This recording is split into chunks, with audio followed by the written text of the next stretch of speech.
1857 की क्रांति के पश्चात अंग्रेजों की क्रूरता भारतीयों पर और भी बढ़ गई थी।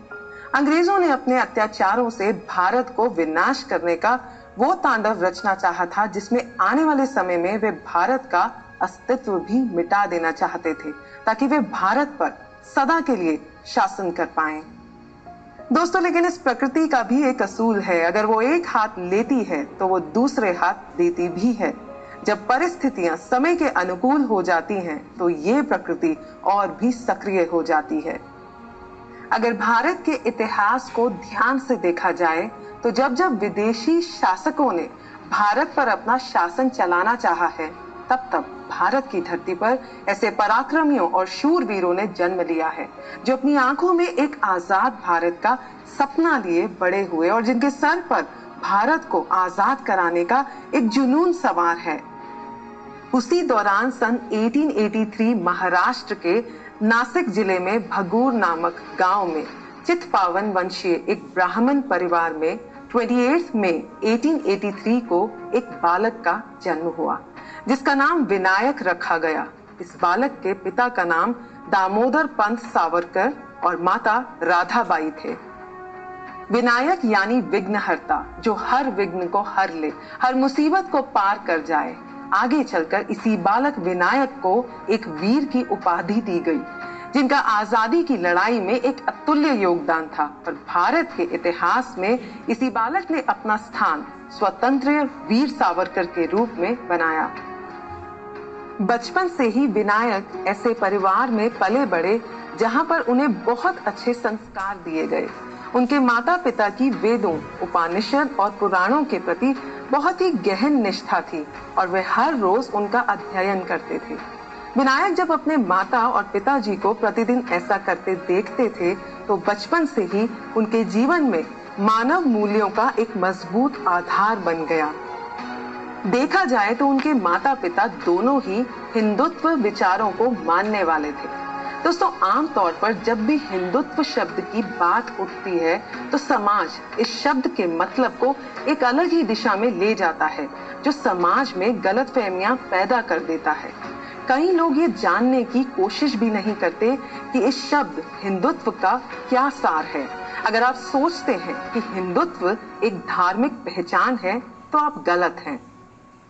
हिंदुत्व एक विचारधारा है जो उन सभी को एकजुट करना चाहती है जो अपने देश भारत को अपनी मातृभूमि मानते हैं और जो मानते हैं कि उनके पूर्वज भारत की मिट्टी के पुत्र थे। हिंदुत्व विचारधारा किसी धर्म के खिलाफ नहीं है। ये उन लोगों को एकजुट करता है जो भारत को अपनी पवित्र भूमि मानते हैं, चाहे उनका धर्म कुछ भी हो। हिंदुत्व हमारी सांस्कृतिक एकता को बढ़ावा देता है। बचपन से ही विनायक जी के पिता उन्हें भारत के वीर महापुरुषों के बारे में कहानियां सुनाते थे, तो विनायक उन्हें सुनकर बहुत खुश होते थे। बचपन ही वो नींव थी जहां उनके दिल में ये विचार आने लगा कि जब वे बड़े होंगे तो वे भी अपने राष्ट्र की अंग्रेजों से हिफाजत करेंगे। विनायक जी के 3 भाई बहन और थे। उनके बड़े भाई का नाम गणेश, छोटे भाई का नाम नारायण और उनकी बहन का नाम मैना था। जब विनायक जी 10 वर्ष के थे तो उनकी माताजी राधाबाई का देहांत हो गया था। दोस्तों, माँ शब्द ही अपने आप में हर किसी के जीवन का सहारा होता है। असमय माँ की मृत्यु हो जाने से विनायक जी के परिवार को बड़ी कठिन घड़ी का सामना करना पड़ा, लेकिन विनायक जी के पिता ने ही उनकी माँ की जिम्मेदारियां संभाल ली और घर के बाकी सदस्यों ने घर के दूसरे कार्य संभालने शुरू कर दिए। दोस्तों, जिस तरह एक बच्चा अपनी माँ से अपने सुख और दुख प्रकट करता है, उसी तरह विनायक जी ने अपनी कुल देवी सिंहवासिनी दुर्गा को ही अपनी माँ का दर्जा दिया और उनकी साधना करने लगे और वे अपनी कुल देवी से स्वतंत्र हिंदू राष्ट्र स्थापित करने का वर मांगते थे। उस समय उन्होंने अपने जीवन का लक्ष्य निर्धारित कर लिया था और उनका लक्ष्य था हिंदू राष्ट्र की स्थापना। इस लक्ष्य की तैयारी उन्होंने अपने विद्यालय से करनी शुरू कर दी थी, जहां पर उन्होंने अपने सहपाठियों के साथ एक समूह बना लिया था और उनका ये समूह एक तरह से अंग्रेजों से लड़ने वाली एक सेना ही थी। अपने आप को आने वाले समय में एक वीर योद्धा की तरह साधने के लिए उन्होंने इसका प्रशिक्षण अपने विद्यालय से ही लेना शुरू कर दिया था, जैसे धनुष बाण और तलवार चलाना। अपनी 5वीं कक्षा तक की पढ़ाई विनायक जी ने अपने गांव की एक पाठशाला में पूरी की। इसके बाद उनकी आगे की पढ़ाई के लिए उन्हें नासिक भेज दिया गया, जहां पर उन्होंने अंग्रेजी सीखी। नासिक में भी उन्होंने अपने सहपाठियों के साथ एक देशभक्ति मंडली बना ली। विनायक बचपन से ही बहुत सुंदर कविताओं की रचना करते थे और उनका देश के प्रति प्रेम उनकी कविताओं में भी छलकता था। धीरे धीरे उनकी कविताएं मराठी समाचार पत्रों में भी छपने लगी। उनकी कविताओं को सुनकर उनके संगी साथियों को अपनी मातृभूमि को अंग्रेजों से मुक्त कराने की एक अलग ही प्रेरणा मिलती थी। धीरे धीरे उनकी कविताएं इतनी प्रचलित हो गईं कि जब वे अंग्रेजों के कानों में पड़ने लगी तो उन कविताओं में जो देशभक्ति का संदेश उन्हें मिलता था तो उन्हें सुनकर वे नाखुश हो उठते थे और उनकी कविताओं को अंग्रेजों द्वारा जब्त कर लिया गया।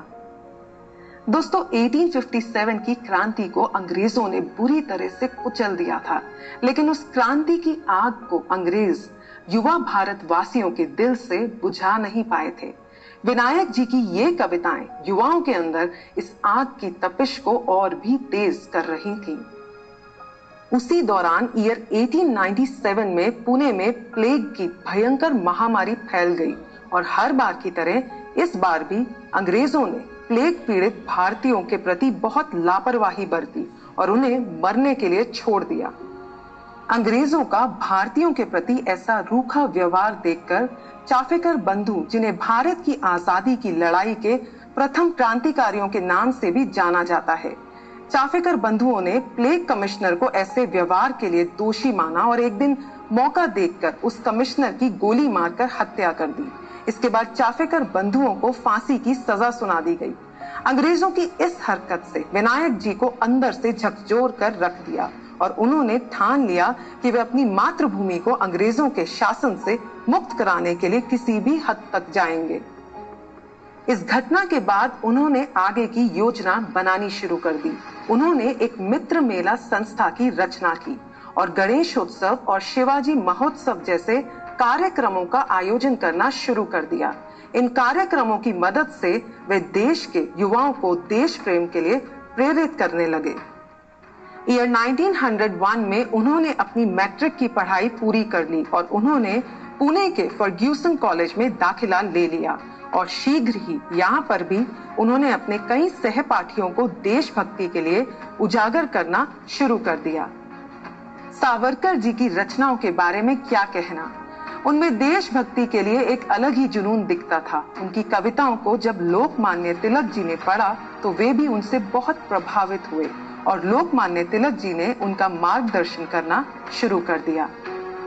22 अगस्त 1906 में सावरकर जी ने पुणे के बीच बाजार में विदेशी वस्त्रों की होली जलाई।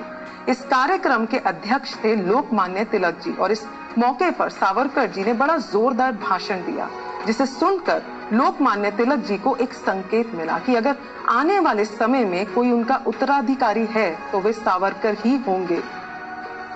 इस घटना की कई समाचार पत्रों ने खूब आलोचना भी की, जिसके डर से सावरकर जी को फर्ग्यूसन कॉलेज से निकाल दिया गया, लेकिन उन्हें बंबई कॉलेज से बीए की परीक्षा देने की अनुमति मिल गई और उन्होंने वहां से बीए पास भी कर लिया था। सावरकर जी छत्रपति शिवाजी को अपना बहुत बड़ा प्रेरणा का स्रोत मानते थे और इसी आधार पर उन्होंने अभिनव भारत नाम की एक प्रसिद्ध संस्था की स्थापना करी। इस संस्था में वे अपने क्रांतिकारी साथियों को वीर शिवाजी के उदाहरण देकर क्रांतिकारियों को प्रेरित करते थे और उन्हें बताते थे कि उन्हें अंग्रेजों के अत्याचार को नष्ट कर अपने राष्ट्र को स्वाधीन कराना है। सावरकर जी के अंदर भाषण देने की ऐसी अचूक कला थी कि वे लोगों के दिलों में राष्ट्र के प्रति प्रेम भावना जगा देते थे और उन भावनाओं को क्रांति में बदलने की भी वे अचूक क्षमता रखते थे। उन दिनों विदेशों में पंडित श्यामजी कृष्ण वर्मा जैसे क्रांतिकारी युवा का बहुत नाम था और वे विदेश से ही प्रतिभाशाली छात्रों को इंग्लैंड की पढ़ाई के लिए छात्रवृत्तियां यानी स्कॉलरशिप्स देते थे। लोकमान्य तिलक जी ने श्यामजी कृष्ण वर्मा से सावरकर जी के लिए बात करके उनके लिए शिवाजी छात्रवृत्ति देने को कहा और 9 जून 1906 को सावरकर जी बंदरगाह से लंदन के लिए रवाना हो गए। पंडित श्यामजी कृष्ण वर्मा आर्य समाज की विचारधारा रखते थे और वे लंदन में इंडिया हाउस को चलाते थे और इसी इंडिया हाउस में आकर सावरकर जी रहने लगे। ईयर 1906 में सावरकर जी ने फ्री इंडिया सोसाइटी की स्थापना की, जिसमें भाई परमानंद, मदनलाल ढींगरा, लाला हरदयाल और महेश चरण सिन्हा आदि जैसे क्रांतिकारी युवा भी मिल गए। इस सोसाइटी ने बड़ी तीव्रता से अपना काम करना शुरू कर दिया। दोस्तों, सावरकर जी का लक्ष्य बहुत स्पष्ट था कि उनको हर कीमत पर देश की आजादी चाहिए थी, जिसके लिए वे क्रांतिकारियों को बहुत अच्छे से समझाते थे कि अंग्रेजी शासन का भारत देश में तभी अंत हो सकता है जब भारतीय युवक भारत के लिए अपने हाथों में शस्त्र उठा लें और अंग्रेजों पर वार करने के लिए पूरी तरह तैयार हो जाएं। दोस्तों, आने वाले समय में अपनी मातृभूमि को आजाद कराने के लिए सावरकर जी ने विदेश में ही रहकर विदेशी सत्ता का सामना कैसे किया? क्या कारण था जिसकी वजह से सावरकर जी राम और रामायण को भारत की आत्मा मानते थे? जानने के लिए बने रहिए। की यादें ब्रिटिश सरकार के दिलो दिमाग में अभी भी ताजा थी। उस समय भारतवासियों ने अपने साहस और वीरता की अंग्रेजों पर गहरी छाप छोड़ी थी, इसीलिए अब अंग्रेज और भी सतर्क हो गए थे। ईयर 1906 में सावरकर जी ने 50 साल पहले हुई 1857 की क्रांति के बारे में गहराई से जानना चाहा और महत्वपूर्ण तथ्यों और तर्कों की मदद से उन्होंने 1857 का प्रथम स्वातंत्र्य समर नामक ग्रंथ की रचना कर डाली थी। इस पुस्तक को पहले मराठी में लिखा गया था। इस पुस्तक ने उस समय में युवा क्रांतिकारियों के लिए गीता का काम किया और इस पुस्तक को अंग्रेजों ने जब्त भी करना चाहा। इस ग्रंथ में सावरकर जी ने 1857 की क्रांति के तथ्यों को पेश किया, जिससे हमारे युवा क्रांतिकारियों का बहुत मनोबल बढ़ा और उन्हें मालूम चला कि 1857 के उस स्वतंत्रता संग्राम को अंग्रेजों ने बेकार में ही लूट और बगावत का नाम देकर भारतीयों को बदनाम किया। अंग्रेजों ने उस समय बहुत कोशिश की कि वे इस ग्रंथ को जब्त कर लें, लेकिन बहुत सावधानी से इसकी हस्तलिपि को भारत भेज दिया गया। लेकिन भारत में उस समय अंग्रेजों के गुप्तचर हर जगह तैनात थे, इसीलिए इस ग्रंथ को वहां भी प्रकाशित ना किया जा सका और फिर से इसकी हस्तलिपि को सावरकर जी के पास वापस भेज दिया गया। उन्होंने फिर उसे मराठी से अंग्रेजी में अनुवाद किया और उसे हॉलैंड से प्रकाशित कराया। दोस्तों, अंग्रेजों ने इसे प्रकाशन से पूर्व ही जब्त करने के आदेश दे दिए थे, लेकिन किसी तरह सावरकर जी ने इस पुस्तक की कॉपीज को कई देशों में भेज दिया था। ये ग्रंथ खूब प्रसिद्ध हुआ और इसी ग्रंथ के कारण नेताजी सुभाष चंद्र बोस सावरकर जी से बहुत प्रभावित हुए और उनसे मिले। सुभाष चंद्र बोस जी ने सावरकर जी का मार्गदर्शन किया ताकि वह विदेशों में जाकर क्रांतिकारी आंदोलन कर सके। इन हालातों में सावरकर जी अंग्रेजों की नजर में खटकने लग गए थे। दोस्तों, जिस समय अंग्रेजों के सामने मुंह खोलना भी पाप था, उस समय हमारे सावरकर जी उन्हीं की भूमि पर उनका विरोध अपने भाषणों से कर रहे थे। लेकिन सावरकर जी को इस बात से कोई फर्क नहीं पड़ता था। उन्होंने तो वैसे भी अपने आप को अपनी मातृभूमि के लिए समर्पित कर दिया था। उन्हें तो बस किसी भी कीमत पर अपनी मातृभूमि की स्वाधीनता चाहिए थी। सावरकर जी की योग्यता देखकर श्यामजी कृष्ण वर्मा ने इंडिया हाउस का सारा जिम्मा सावरकर जी को दे दिया था। इसके बाद उन्होंने कई देशों के साथ संबंध बनाने शुरू कर दिए। उन्हीं दिनों जर्मनी में अंतरराष्ट्रीय सोशलिस्ट कांग्रेस का आयोजन किया गया। इस आयोजन में मैडम बीकाजी कामा ने सावरकर जी द्वारा निर्माण किया गया 8 कमलों और वंदे मातरम मंत्र लिखे भारत का स्वतंत्र झंडा फहरा दिया था, जो एक तरह से अंग्रेजों को चुनौती देने के समान था। दोस्तों, सावरकर जी के जहन में हर वक्त एक ही ख्याल आता था कि भारत में सशस्त्र क्रांति कैसे हो, यानी ऐसी लड़ाई जिसमें भारतीय हथियारों और शस्त्रों का इस्तेमाल करें, अंग्रेजों का डट कर सामना करें, क्योंकि वे जान गए थे कि अंग्रेजों के सामने गिड़गिड़ाने से कोई हल नहीं निकलने वाला। वे मानते थे कि दुष्ट को दुष्टता की भाषा ही समझ में आती है। इसी कारण वे सशस्त्र क्रांति को ही सर्वश्रेष्ठ उपाय मानते थे। इस सशस्त्र क्रांति के लिए सावरकर जी ने काफी सोच समझकर इसकी तैयारी करनी शुरू कर दी थी। उसके लिए उन्होंने अपने 2 साथियों को रूस भेजकर बम बनाने का प्रशिक्षण दिलाया और फिर उन्हीं साथियों को उन्होंने भारत भेज दिया ताकि उनकी योजना वहां सफल हो जाए। इसके साथ साथ वे ब्रिटिश गुप्तचरों से बचते बचाते विदेशों से भारत के लिए पिस्तौल व रिवॉल्वर भी भेजते थे। दोस्तों, सावरकर जी देशभक्त तो थे ही, साथ ही साथ उन्हें अपने महान भारत की संस्कृति और उसके इतिहास का असीम ज्ञान और उससे बहुत प्यार था, इसीलिए वे देशभक्त थे। सावरकर जी राम और रामायण को भारत की आत्मा मानते थे। अगर भारत का इतिहास देखा जाए तो राम और रामायण प्राचीन काल से ही वैदिक संस्कृति के मूल्यों के प्रतीक बनकर भारतवासियों का मार्गदर्शन करते आ रहे हैं। एक बार सावरकर जी ने इंग्लैंड में आयोजित श्री राम जन्मोत्सव पर भाषण देते हुए कहा था कि अगर वह भारत के डिक्टेटर होते तो वह सबसे पहले रामायण को जब्त करने का आदेश जारी करते, क्योंकि जब तक यह ग्रंथ भारतवासियों के हाथ में रहेगा तब तक ना तो भारतीय किसी सम्राट के सामने सिर झुका सकते हैं और ना ही भारतीयों का वजूद मिट सकता है। दोस्तों, सावरकर जी का रामायण के प्रति और उनका ये चिंतन साफ दर्शाता है कि वे भारतीय संस्कृति के लिए कितने समर्पित थे। सावरकर जी बहुत बुद्धिमान थे और अपने भाषणों के माध्यम से वे सही समय पर एकदम सटीक संदेश लोगों के समक्ष रख देते थे। जैसे उन्होंने अपने भाषण में महापुरुष राम को याद भी किया, तो उस लोकतंत्र और तानाशाही शासन व्यवस्था के संदर्भ में याद किया। लोकतंत्र यानी शासन का ऐसा रूप जिसमें शासकों का चुनाव लोग करते हैं। वे बड़ी चतुराई से लोगों को ये बता गए कि लोकतंत्र का समर्थन करने वाला भारत देश है, क्योंकि इस देश में राम और रामायण है, और जबकि तानाशाही का समर्थन करने वाले ब्रिटिशर्स हैं, क्योंकि उनके पास राम और रामायण नहीं है। सावरकर जी अपने लेखन के साथ साथ अपने भाषणों की विशिष्टता के लिए भी बहुत माने जाते थे। दोस्तों, फ्री इंडिया सोसाइटी के एक और महान क्रांतिकारी मदन लाल ढींगरा जी, जो सावरकर जी की तरह ही सशस्त्र क्रांति के दीवाने बन चुके थे, वे भी भारत के दूसरे क्रांतिकारियों की भांति विदेशी सत्ता को खत्म कर देना चाहते थे। इस बात का प्रमाण मदन लाल ढींगरा ने जुलाई 1909 में दे दिया था, जब उन्होंने लंदन के इंपीरियल इंस्टीट्यूट के जहांगीर हॉल में सर कर्जन वाइली, जो एक ब्रिटिश इंडियन आर्मी ऑफिसर थे, उनको अपनी गोली का निशाना बनाकर खत्म कर दिया था। एक अलग ही किस्म का खून बहता था देश के इन महान क्रांतिकारियों की रगों में। ना आंखों में डर और बिना अपनी जिंदगी की परवाह किए इन्होंने ठान ली थी कि बस आजादी की इस जंग में भारत को जीतना ही है। इस हादसे के बाद मदन लाल ढींगरा जी को गिरफ्तार कर लिया गया।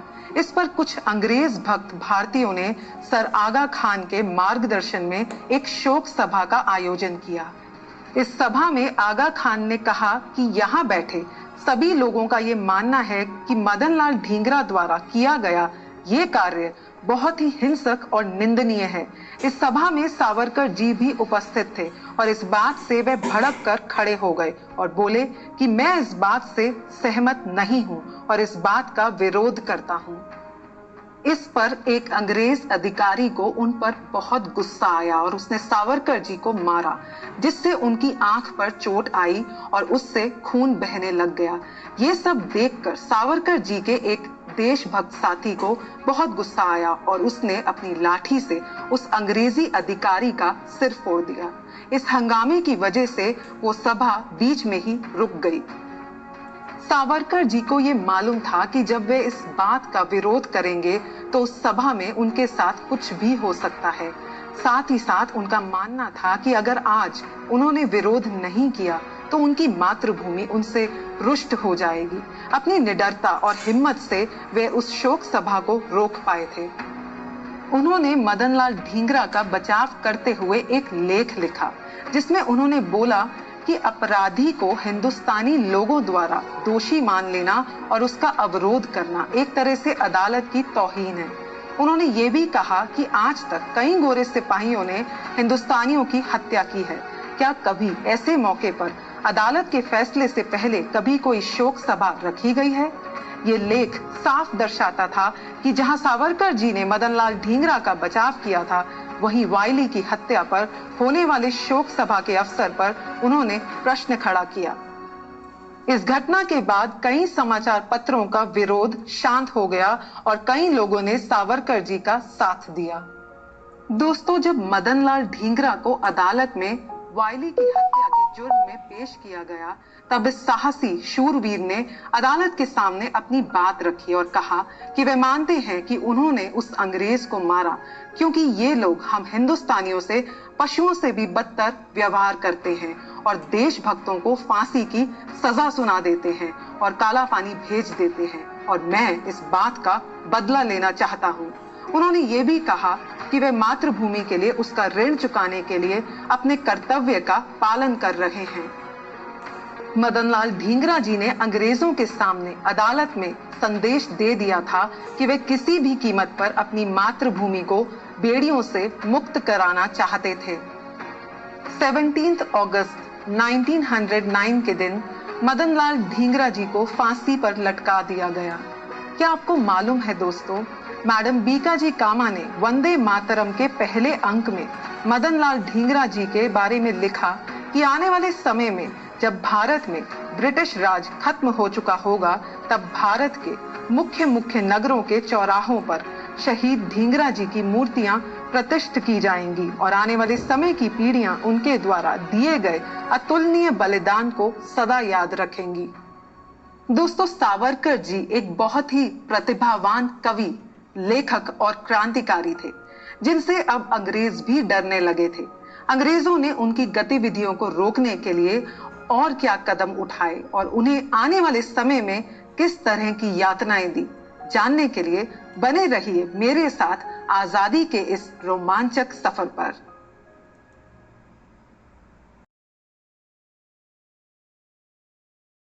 जो आज हम सुन रहे हैं और जिसका वर्णन किताबों में किया गया है, इसे पढ़कर और सुनकर ही अंदाजा हो जाता है कि 150 साल तक चलने वाली इस आजादी की लड़ाई में हर उस महान देशभक्त का हाथ है जिन्हें अपनी मातृभूमि से अंतहीन प्यार था और अपनी इस मातृभूमि को वो बेड़ियों में जकड़े नहीं देख सकते थे और उसे बेड़ियों से मुक्त कराने के लिए युवा क्रांतिकारी किसी भी हद तक जा सकते थे।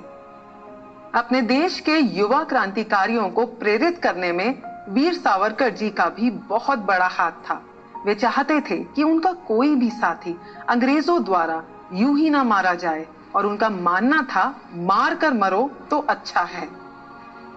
सशस्त्र क्रांति के लिए उन्होंने भारत में बहुत सारे युवाओं को शस्त्र उपलब्ध कराए। उनमें से एक युवा क्रांतिकारी 16 वर्ष के थे जिनका नाम था अनंत लक्ष्मण कान्हेरे। इन्होंने 1909 में नासिक के जिला अधिकारी मिस्टर जैक्सन की उन्हीं के विदाई समारोह में गोली मारकर हत्या कर दी। जाहिर सी बात है, अंग्रेजों ने इस बालवीर को भी फांसी के फंदे पर लटका दिया। इस वीर की आंखों में ना तो कोई डर था और ना ही पश्चाताप। फांसी के फंदे पर लटकते हुए भी इसके चेहरे पर एक अलग ही किस्म का तेज था, मानो कह रहा हो कि मेरी भारत माता की रक्षा करना मेरा धर्म है।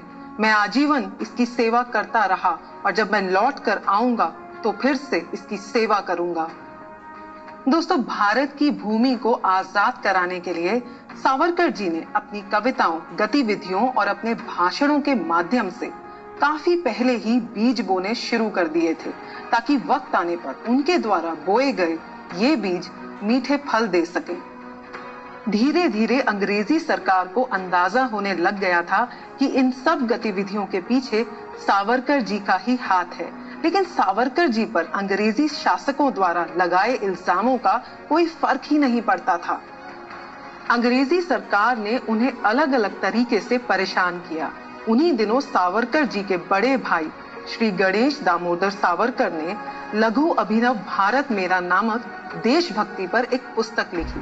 अंग्रेजों ने उन्हें इस पुस्तक के प्रकाशन के अपराध में गिरफ्तार कर 20 वर्ष के लिए जेल में डाल दिया और अपने निर्णय में कहा कि इस पुस्तक में उन्होंने हिंदू देवी देवताओं और शिवाजी का नाम लेकर अंग्रेजी सरकार के खिलाफ युद्ध का माहौल बनाने के लिए लिखी है। इतना ही नहीं, ब्रिटिश सरकार ने सावरकर जी के छोटे भाई नारायण जी को भी क्रांतिकारी गतिविधियों में भाग लेने के लिए जेल में डाल दिया। इस तरह एक एक करके ब्रिटिश सरकार ने सावरकर जी के भाइयों को गिरफ्तार किया। इसके बाद उन्होंने सावरकर जी को परेशान करना शुरू किया और ब्रिटिश पुलिस उनके पीछे पड़ गई। ये सब देखकर उनके मित्रों ने उन्हें इंग्लैंड छोड़ने पर जोर दिया और वे पेरिस चले गए। दोस्तों, उस समय इंग्लैंड में जो हालात थे वे सावरकर जी को बहुत बड़े संकट में डाल सकते थे। लेकिन जब सावरकर जी पेरिस गए तो उन्हें एहसास हुआ कि उन्होंने अपने दोस्तों को इंग्लैंड में अकेला छोड़कर अच्छा नहीं किया। उस समय श्याम जी कृष्णा के समझाने के बावजूद भी वे पेरिस से वापस इंग्लैंड के लिए रवाना हो गए। 13 मार्च 1910 को जब सावरकर जी लंदन के विक्टोरिया स्टेशन पहुंचे तो उन्हें गिरफ्तार कर लिया गया। ब्रिटिश सरकार ने उन पर संगीन आरोप लगाए, जैसे अंग्रेजी शासन के विरुद्ध षड्यंत्र रचना, अवैध शस्त्रों को इकट्ठा करना, कर्जनवाइली व जैक्सन की हत्या की प्रेरणा देना और ब्रिटिश सम्राट के राज्य को चुनौती देना इत्यादि। सावरकर जी पर इंग्लैंड में ही मुकदमा चलाया गया, लेकिन चीफ जस्टिस ने उनका मुकदमा भारत की अदालत में चलाने को कहा। इसका मुख्य कारण था कि इंग्लैंड में सावरकर जी को चाहने वाले बहुत आयरिश युवा थे जो सावरकर जी को ब्रिटिश अधिकारियों और जेल से उनकी गाड़ी पर हमला करके उन्हें मुक्त कराने की योजनाएं बना रहे थे। दोस्तों, सावरकर जी बहुत ही प्रतिभावान थे। वे एक ऐसे कवि थे जिनकी कविताएं सुनकर युवा क्रांतिकारियों को अंग्रेजों की गुलामी से मुक्त होने के लिए उन्हें बहुत प्रेरणा देती थी, जिसे सुनकर क्रांतिकारी जोश में आ जाते थे। वे एक बहुत उच्च कोटि के लेखक भी थे जिनके शब्द लोगों के दिलों दिमाग में बस जाते थे।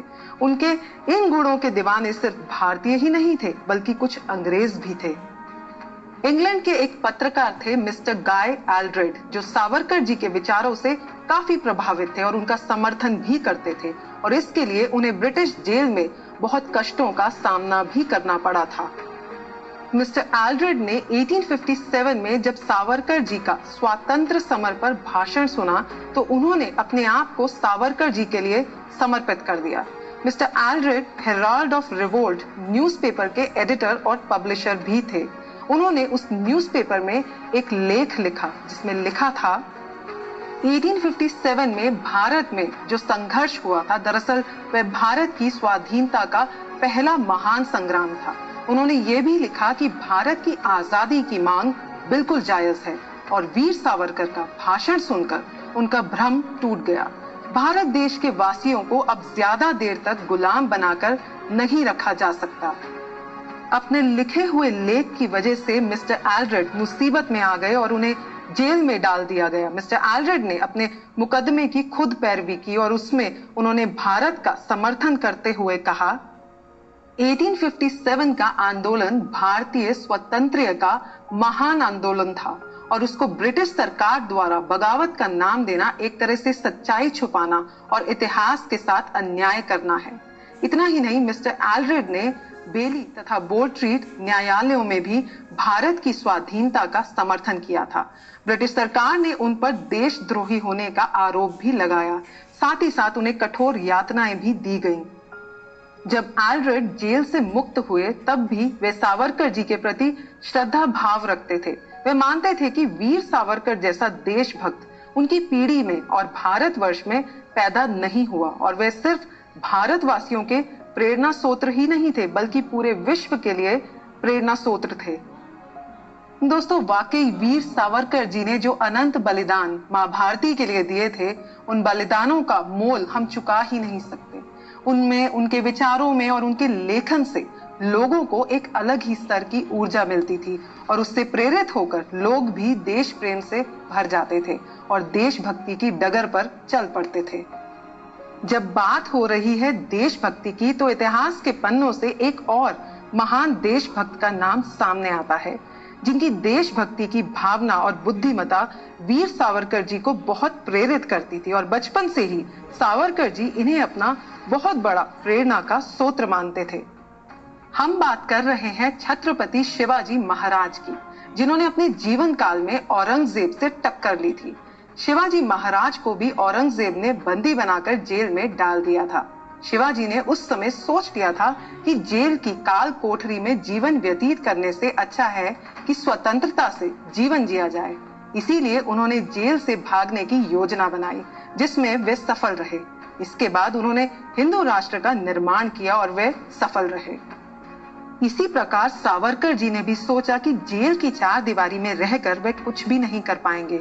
इसीलिए उन्होंने सोचा कि स्वतंत्र होकर हिंदू राष्ट्र निर्माण के लिए काम किया जाए और उन्होंने अपनी योजना को अंजाम देने के लिए काम करना शुरू कर दिया। उन्होंने अपने विश्वसनीय साथियों के सामने अपने विचार प्रकट किए और अपने साथियों के साथ मिलकर तय किया कि वे अंग्रेजों के चंगुल से भाग निकलेंगे। 1 जुलाई 1910 को सावरकर जी को इंग्लैंड से मोरियन जलियान द्वारा भारत की ओर रवाना कर दिया गया। इस दौरान अंग्रेज सावरकर जी की हर गतिविधि पर नजर रखे हुए थे। 8 जुलाई को जब जलियान मार्सेलस बंदरगाह के करीब पहुंचा तो सावरकर जी शौच के बहाने बाथरूम में घुसे और पोर्ट हॉल को पकड़कर छेद से समुद्र में कूद गए। वे पानी में डुबकी लगाते, फिर सांस लेने के लिए अपना मुंह बाहर निकालते और फिर डुबकी लगाते। इसी तरह तैरते तैरते वे मार्सेलस बंदरगाह पहुंच गए। उनके पीछे पीछे ब्रिटिश सुरक्षा कर्मी भी जलयान से भाग रहे थे, लेकिन बंदरगाह पर उनके साथियों को आने में थोड़ा लेट हो गया और जैसे ही बंदरगाह पर तैनात फ्रांसीसी सुरक्षा कर्मियों ने सावरकर जी को आते हुए देखा तो वे चोर चोर चिल्लाने लगे और उन्हें धर दबोचा। लेकिन फ्रांसीसी सुरक्षा कर्मियों ने उन्हें वापस ब्रिटेन के सुरक्षा कर्मियों को सौंप दिया। विश्व के कई समाचार पत्रों में इस घटना के बारे में छपा और सावरकर जी को समर्थन मिला कि अंग्रेजों को फ्रांसीसी सीमा से उन्हें दोबारा गिरफ्तार करने का कोई कानूनी अधिकार नहीं था और फिर भी अंग्रेजों ने ऐसा किया है तो ये एक गैर कानूनी कार्य है। मैडम कामा, श्यामजी कृष्ण वर्मा आदि ने सावरकर जी को ब्रिटिश सरकार से वापस लाने के लिए अभियान भी चलाया था। इसका नतीजा ये हुआ कि कई अंतरराष्ट्रीय समाचार पत्रों ने सावरकर जी की साहसिक सूझबूझ और बुद्धिमत्ता की बहुत दाद दी और भारत का क्रांतिकारी स्वातंत्र्य समर अंतरराष्ट्रीय स्तर पर लोगों का ध्यान अपनी ओर आकर्षित करने में भी सफल रहा था। 24 फरवरी को अंतरराष्ट्रीय शरण सिद्धांत द्वारा एक निर्णय लिया गया कि सावरकर जी को फ्रांस को वापस देने की कोई आवश्यकता नहीं है, लेकिन इस निर्णय की अंतरराष्ट्रीय स्तर पर कड़ी निंदा की गई और इसे पक्षपाती बताया गया। फ्रांस और ब्रिटेन की सरकारों को भी इस निर्णय की वजह से कड़ी आलोचना सहनी पड़ी। फ्रांस में तो लोगों ने इस निर्णय के विरोध में अपने प्रधानमंत्री ब्रियांड के विरुद्ध जन आंदोलन चला दिया था, जिसकी वजह से ब्रियांड को अपने पद से ही त्याग पत्र देना पड़ गया था। दोस्तों, अगर देखा जाए तो वीर सावरकर जी ने एक सरकार की बलि लेकर अपनी बुद्धिमत्ता का पूरे विश्व में प्रमाण दे दिया था। इसके बाद सावरकर जी को भारत लाया गया और पुणे के येरवड़ा जेल में बंद किया गया और यहाँ पर भी उन पर मुकदमा चलाने का नाटक शुरू किया गया। श्यामजी कृष्ण वर्मा और मैडम कामा ने जोसेफ बैप्टिस्टा को सावरकर जी का पक्ष रखने के लिए उनको एडवोकेट अपॉइंट किया।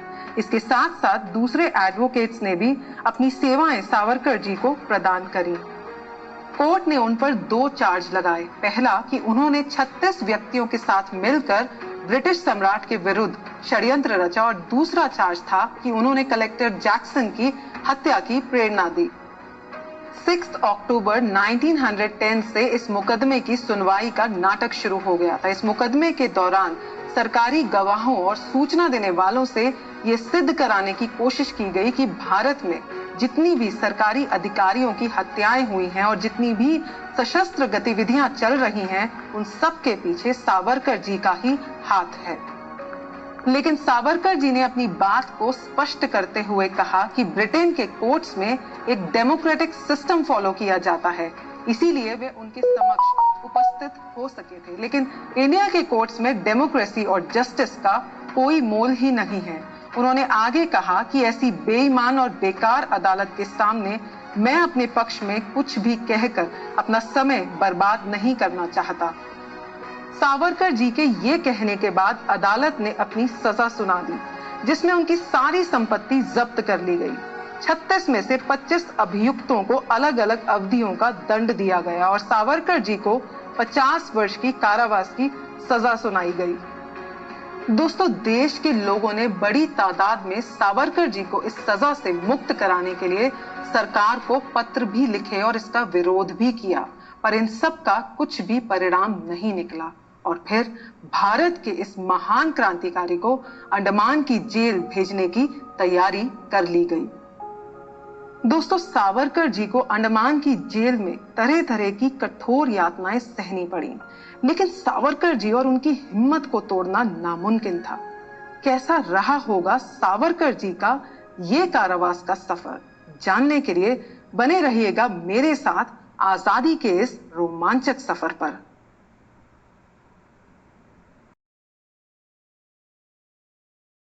अंडमान की सेल्युलर जेल, जिसे काला पानी के नाम से भी जाना जाता है। काला पानी का भाव संस्कृत शब्द काल से बना है, जिसका मतलब है समय या मृत्यु। काला पानी शब्द का मतलब मृत्यु के स्थान से है, जहां से कोई वापस नहीं आता। काला पानी यानी स्वतंत्रता सेनानियों को उन अनकही यातनाओं और ऐसी भयानक तकलीफों का सामना करने के लिए जीवित नरक में भेजना, जो मौत से भी बदतर था। ये जेल अंडमान निकोबार द्वीप की राजधानी पोर्ट ब्लेयर में बनी हुई है। भारत की आजादी के संघर्ष के दौरान कई प्रसिद्ध स्वतंत्रता कार्यकर्ताओं को यहाँ कैद किया गया था, जैसे बटुकेश्वर दत्त, योगेंद्र शुक्ला, वीओ चिदम्बरम पिल्ले और अब भारत के महान क्रांतिकारी स्वातंत्र्य वीर सावरकर जी को यहाँ रखा गया था। इस जेल में कई लोगों का साहस टूट जाता था और वे अंग्रेजों के सामने घुटने टेक देते थे, पर सावरकर जी किसी और ही मिट्टी के बने थे। जब उन्हें काले पानी की सजा के लिए ले जाने की तैयारी की जाने लगी थी, तो उस समय उनकी 19 वर्षीय पत्नी उनके सामने आकर बहुत रोई। अपनी पत्नी की आंखों में आंसू देखकर सावरकर जी ने उन्हें समझाया कि वे चिंता ना करें, अगर ईश्वर की कृपा हुई तो उनकी मुलाकात फिर से होगी, और उन्हें धैर्य रखने को कहा। ये सब सुनकर उन्होंने सावरकर जी से कहा कि आप बिल्कुल चिंता ना करें, इससे ज्यादा सुख की बात क्या हो सकती है कि मेरा वीर पति अपनी मातृभूमि की सेवा के लिए एक कठोर साधना कर रहा है। सावरकर जी और उनकी पत्नी के बीच में ये बातचीत डोंगरी जेल बंबई में हुई थी और इसके बाद उन्हें यहाँ से निकालकर भाईखला जेल ले जाया गया, जो बंबई में ही था। इस जेल में सावरकर जी के छोटे भाई भी थे। सावरकर जी को इस बात का बहुत गर्व था कि वे 3 भाई थे और वे तीनों ही अपने वतन के लिए देशभक्ति की भावना के कारण जेलों में कैद थे। सावरकर जी के बड़े भाई इस समय काला पानी भेजे जा चुके थे और अब बारी थी सावरकर जी की, और एक दिन उन्हें भी जलयान से काला पानी भेज दिया गया, जहां उन्हें काल कोठरी में रखा गया था। यहाँ का जेलर आयरिश था और उसका नाम था बारी। सावरकर जी ने अपने पहले दिन के बारे में कुछ इस तरह लिखा कि जमादार मुझे 7 नंबर क्रमांक की बैरक की ओर लेकर चल पड़ा। उस रास्ते में पानी का एक टैंक था। मेरा शरीर समुद्री यात्रा करते करते पसीने और मैल से भर गया था। मुझे नहाने की अनुमति मिल गई थी और मैं बहुत खुश हुआ, और जैसे ही मैंने नहाने के लिए कटोरी से पानी लेना चाहा तो जमादार ने चिल्लाकर कहा कि ये काला पानी है, यहाँ अपनी मर्जी से कुछ नहीं होता। जब मैं आज्ञा दूं तो तुम तब पानी लेना। कुल मिलाकर तुम्हें सिर्फ 3 कटोरे पानी से नहाना होगा। दोस्तों, अंग्रेजों ने हर तरफ अपना आतंक मचा रखा था और काला पानी में भी उन्होंने कोई कसर नहीं छोड़ी थी। वे इतने शातिर दिमाग के थे कि काला पानी में जिन लोगों को नौकरी दे रखी थी, उन्हें भी इस बात का प्रशिक्षण दिया जाता था कि उन्हें भारतीय क्रांतिकारियों के साथ कितनी क्रूरता और निर्दयता से व्यवहार करना है। वे चाहते थे कि भारतीय क्रांतिकारी अंदर से टूट जाएं, और जब वे वापस अपने वतन लौटें तो दूसरे क्रांतिकारियों को भी वे यहाँ के अत्याचार के बारे में बताएं, जिससे वे ये क्रांति का मार्ग छोड़ दें और अंग्रेजों की गुलामी करने लग जाएं। लेकिन महान लोगों की भी एक खूबी होती है जो उनको अनोखा बनाती है। उनके जीवन में चाहे जैसी भी स्थिति आए या फिर वह किसी भी हालात में रहे, वह उसी को ही अपने अनुकूल बना लेते हैं और अपने आप को उस सांचे में ढाल लेते हैं। सावरकर जी ने भी सोच लिया था कि इस बंदी गृह को वह अपना महल बनाकर रहेंगे और यहाँ काव्य रचना करेंगे। यहाँ का जेलर बारी बहुत क्रूर था और सब कैदी उससे बहुत डरते थे। अपने कारावास को लेकर सावरकर जी ने एक किताब लिखी थी जिसका नाम है मेरा आजीवन कारावास। उस किताब में उन्होंने अंग्रेजों द्वारा क्रांतिकारियों पर किए गए क्रूर अत्याचारों का व्याख्यान किया है। इस किताब में उन्होंने ये भी बताया है कि राजनीतिक कैदियों को वहां पर सख्त से सख्त काम दिए जाते थे। कोठरियों में बंद कर दिया जाता था जहां कैदी कोल्हू चलाते थे। थोड़ी देर के लिए उन्हें खोला जाता था ताकि वे रोटी खा लें और इस बीच अगर कोई कैदी अपने हाथ पैर धोने की कोशिश करता या फिर थोड़ी देर धूप में बैठना चाहता तो उसे नंबरदार से गंदी गंदी गालियां सुननी पड़ती थी। अगर किसी राजनीतिक कैदी का स्वास्थ्य खराब भी हो तो भी उनके साथ कोई रियायत नहीं बरती जाती थी। यहाँ तक कि हाथ धोने के लिए पानी भी नहीं दिया जाता था और पूरे दिन में सिर्फ 2 कटोरी पानी पीने का हुक्म था। नहाने के बारे में तो सोचना भी पाप था। जेल में इतना दिल दहलाने वाला माहौल था कि बाहर अगर कोई उसे सुनता तो उसके रोंगटे खड़े हो जाते थे। 100 कैदियों में से कुछ एकाध लोग ही थे जो पूरे दिन में कोल्हू से 30 पौंड तेल निकाल पाते थे और जो बेचारे ना निकाल पाते थे तो उन कैदियों पर जमादार और नंबरदार द्वारा डंडे बरसाए जाते थे और लात, घूसों और जूतों से पिटाई अलग मिलती थी। जेलर बारी इतना निर्दयी था कि उसके राज में 102 डिग्री से कम बुखार माना ही नहीं जाता था। यानी किसी राजनीतिक कैदी को अगर 102 डिग्री से कम बुखार होता था तो ना तो उसे अस्पताल भेजा जाता था और ना ही कोई छुट्टी मिलती थी। दोस्तों जरा कल्पना कीजिए, हमारे देश के महान क्रांतिकारियों के साथ जानवरों से भी बदतर सलूक किया जाता था, सिर्फ इसलिए कि ये महान क्रांतिकारी अपनी मातृभूमि को इनके क्रूर शासन से छुड़ाना चाहते थे। इन देशभक्तों ने तो अपना सारा जीवन ही इस आजादी की लड़ाई को समर्पित कर दिया था। कितने सालों तक इन देश प्रेमियों ने ये लड़ाई लड़ी और अपना खून बहाया। अपने देश के लिए ऐसा अंतहीन प्यार वाकई आंखों में आंसू ले आता है। नतमस्तक है देश के ऐसे महान शूरवीरों और क्रांतिकारियों को जिन्होंने इस देश के लिए अंतहीन बलिदान दिए। सावरकर जी और उनके साथी क्रांति के माध्यम से सारे संसार को यही बताना चाहते थे कि ब्रिटिशर्स ये जो क्रूरता, अन्याय और शोषण का खेल खेल रहे हैं उसको समाप्त करना चाहिए। सावरकर जी जब कारावास में थे तो उन्हें अन्न वस्त्र की तकलीफ और मारपीट की तकलीफ तो सहनी पड़ती थी, किंतु उसके अलावा उन कैदियों को एक और भयंकर तकलीफ भी सहनी पड़ती थी जिसकी हम कल्पना भी नहीं कर सकते हैं। वह था मल मूत्र पर रोक टोक। वहां पर सवेरे, शाम और दोपहर के अतिरिक्त मल मूत्र नहीं त्याग सकते थे। खास तौर पर राजनीतिक कैदियों के साथ कड़ी सख्ती बरती जाती थी। दोस्तों सावरकर जी के साथ अन्य कई ऐसे देशभक्त क्रांतिकारी थे जिनसे अत्यंत क्रूरता से पेश आया जाता था। जैसे बंगाल के एक क्रांतिकारी थे जिनका नाम था तरुण ज्योतिष चंद्र पाल। इन्हें जब जेल में डाला गया तो जिस कोठरी में इन्हें भोजन परोसा गया था वहां पर एक शौच का बर्तन रखा हुआ था जिसकी वजह से उस कोठरी में बहुत दुर्गंध आ रही थी।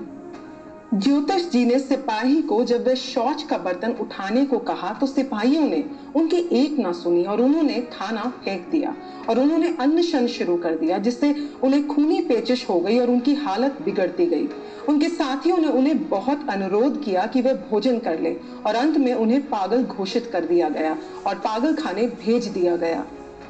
सावरकर जी के साथ झांसी के एक युवा क्रांतिकारी भी थे जिनका नाम परमानंद था।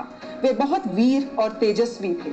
एक बार जेलर बारी ने उन्हें किसी से बात करते देख लिया तो आवेश में आकर बोला कि सीधा खड़े होकर बोलो।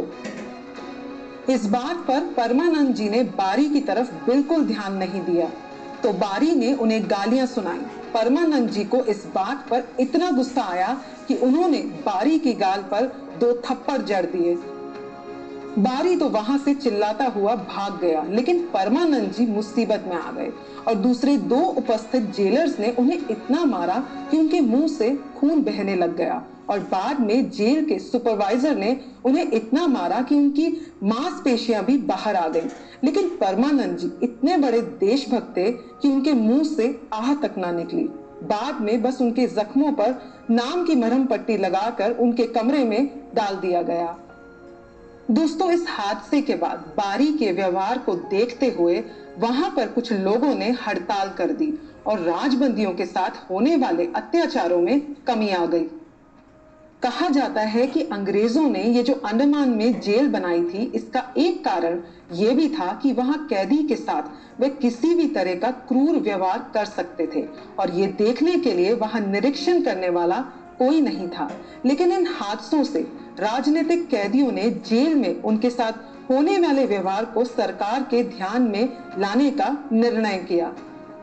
सावरकर जी ने बताया कि होतीलाल नामक एक क्रांतिकारी थे जो इलाहाबाद में संपादक थे और उन्होंने कहीं से एक कागज का टुकड़ा जुटाकर एक पत्र लिखा और उस पत्र में क्रांतिकारियों पर होने वाले सभी अत्याचारों के बारे में उन्होंने लिख डाला और एक दिन यह पत्र सबकी नजर चुराकर बाहर भेज दिया और ये कलकत्ता पहुंच गया। वहां ये पत्र एक संपादक के हाथ लग गया और इसके बाद इस पत्र को अपने बंगला समाचार में निडरता से छपवा दिया। हर तरफ उस पत्र की ही चर्चा होने लगी और अंत में उसका निष्कर्ष यह निकला कि बारी के क्रूर व्यवहार में काफी बदलाव आ गया था। दोस्तों, बारी को सबक सिखाना इतना आसान नहीं था और इस बात का पूरा श्रेय सावरकर जी और अन्य राजनीतिक कैदियों की हिम्मत, निडरता और संकल्प शक्ति को ही जाता है, जिन्होंने ठान लिया था कि वे किसी भी हालत में अंग्रेजों के सामने घुटने नहीं टेकेंगे। लेकिन जेल में कुछ क्रांतिकारी ऐसे भी थे जो अंग्रेजों द्वारा दी गई यातनाएं अब सहन नहीं कर पा रहे थे और उन्होंने आत्महत्या तक के प्रयास किए और कुछ ऐसे थे जो यातनाएं सहते सहते अपना मानसिक संतुलन खो चुके थे। दोस्तों, अंडमान की जेल में राजनीतिक कैदियों के साथ बहुत ही क्रूर व्यवहार किया जाता था। आने वाले समय में इन कैदियों को और क्या-क्या यातनाएं सहनी पड़ी, जानेंगे अगले एपिसोड में।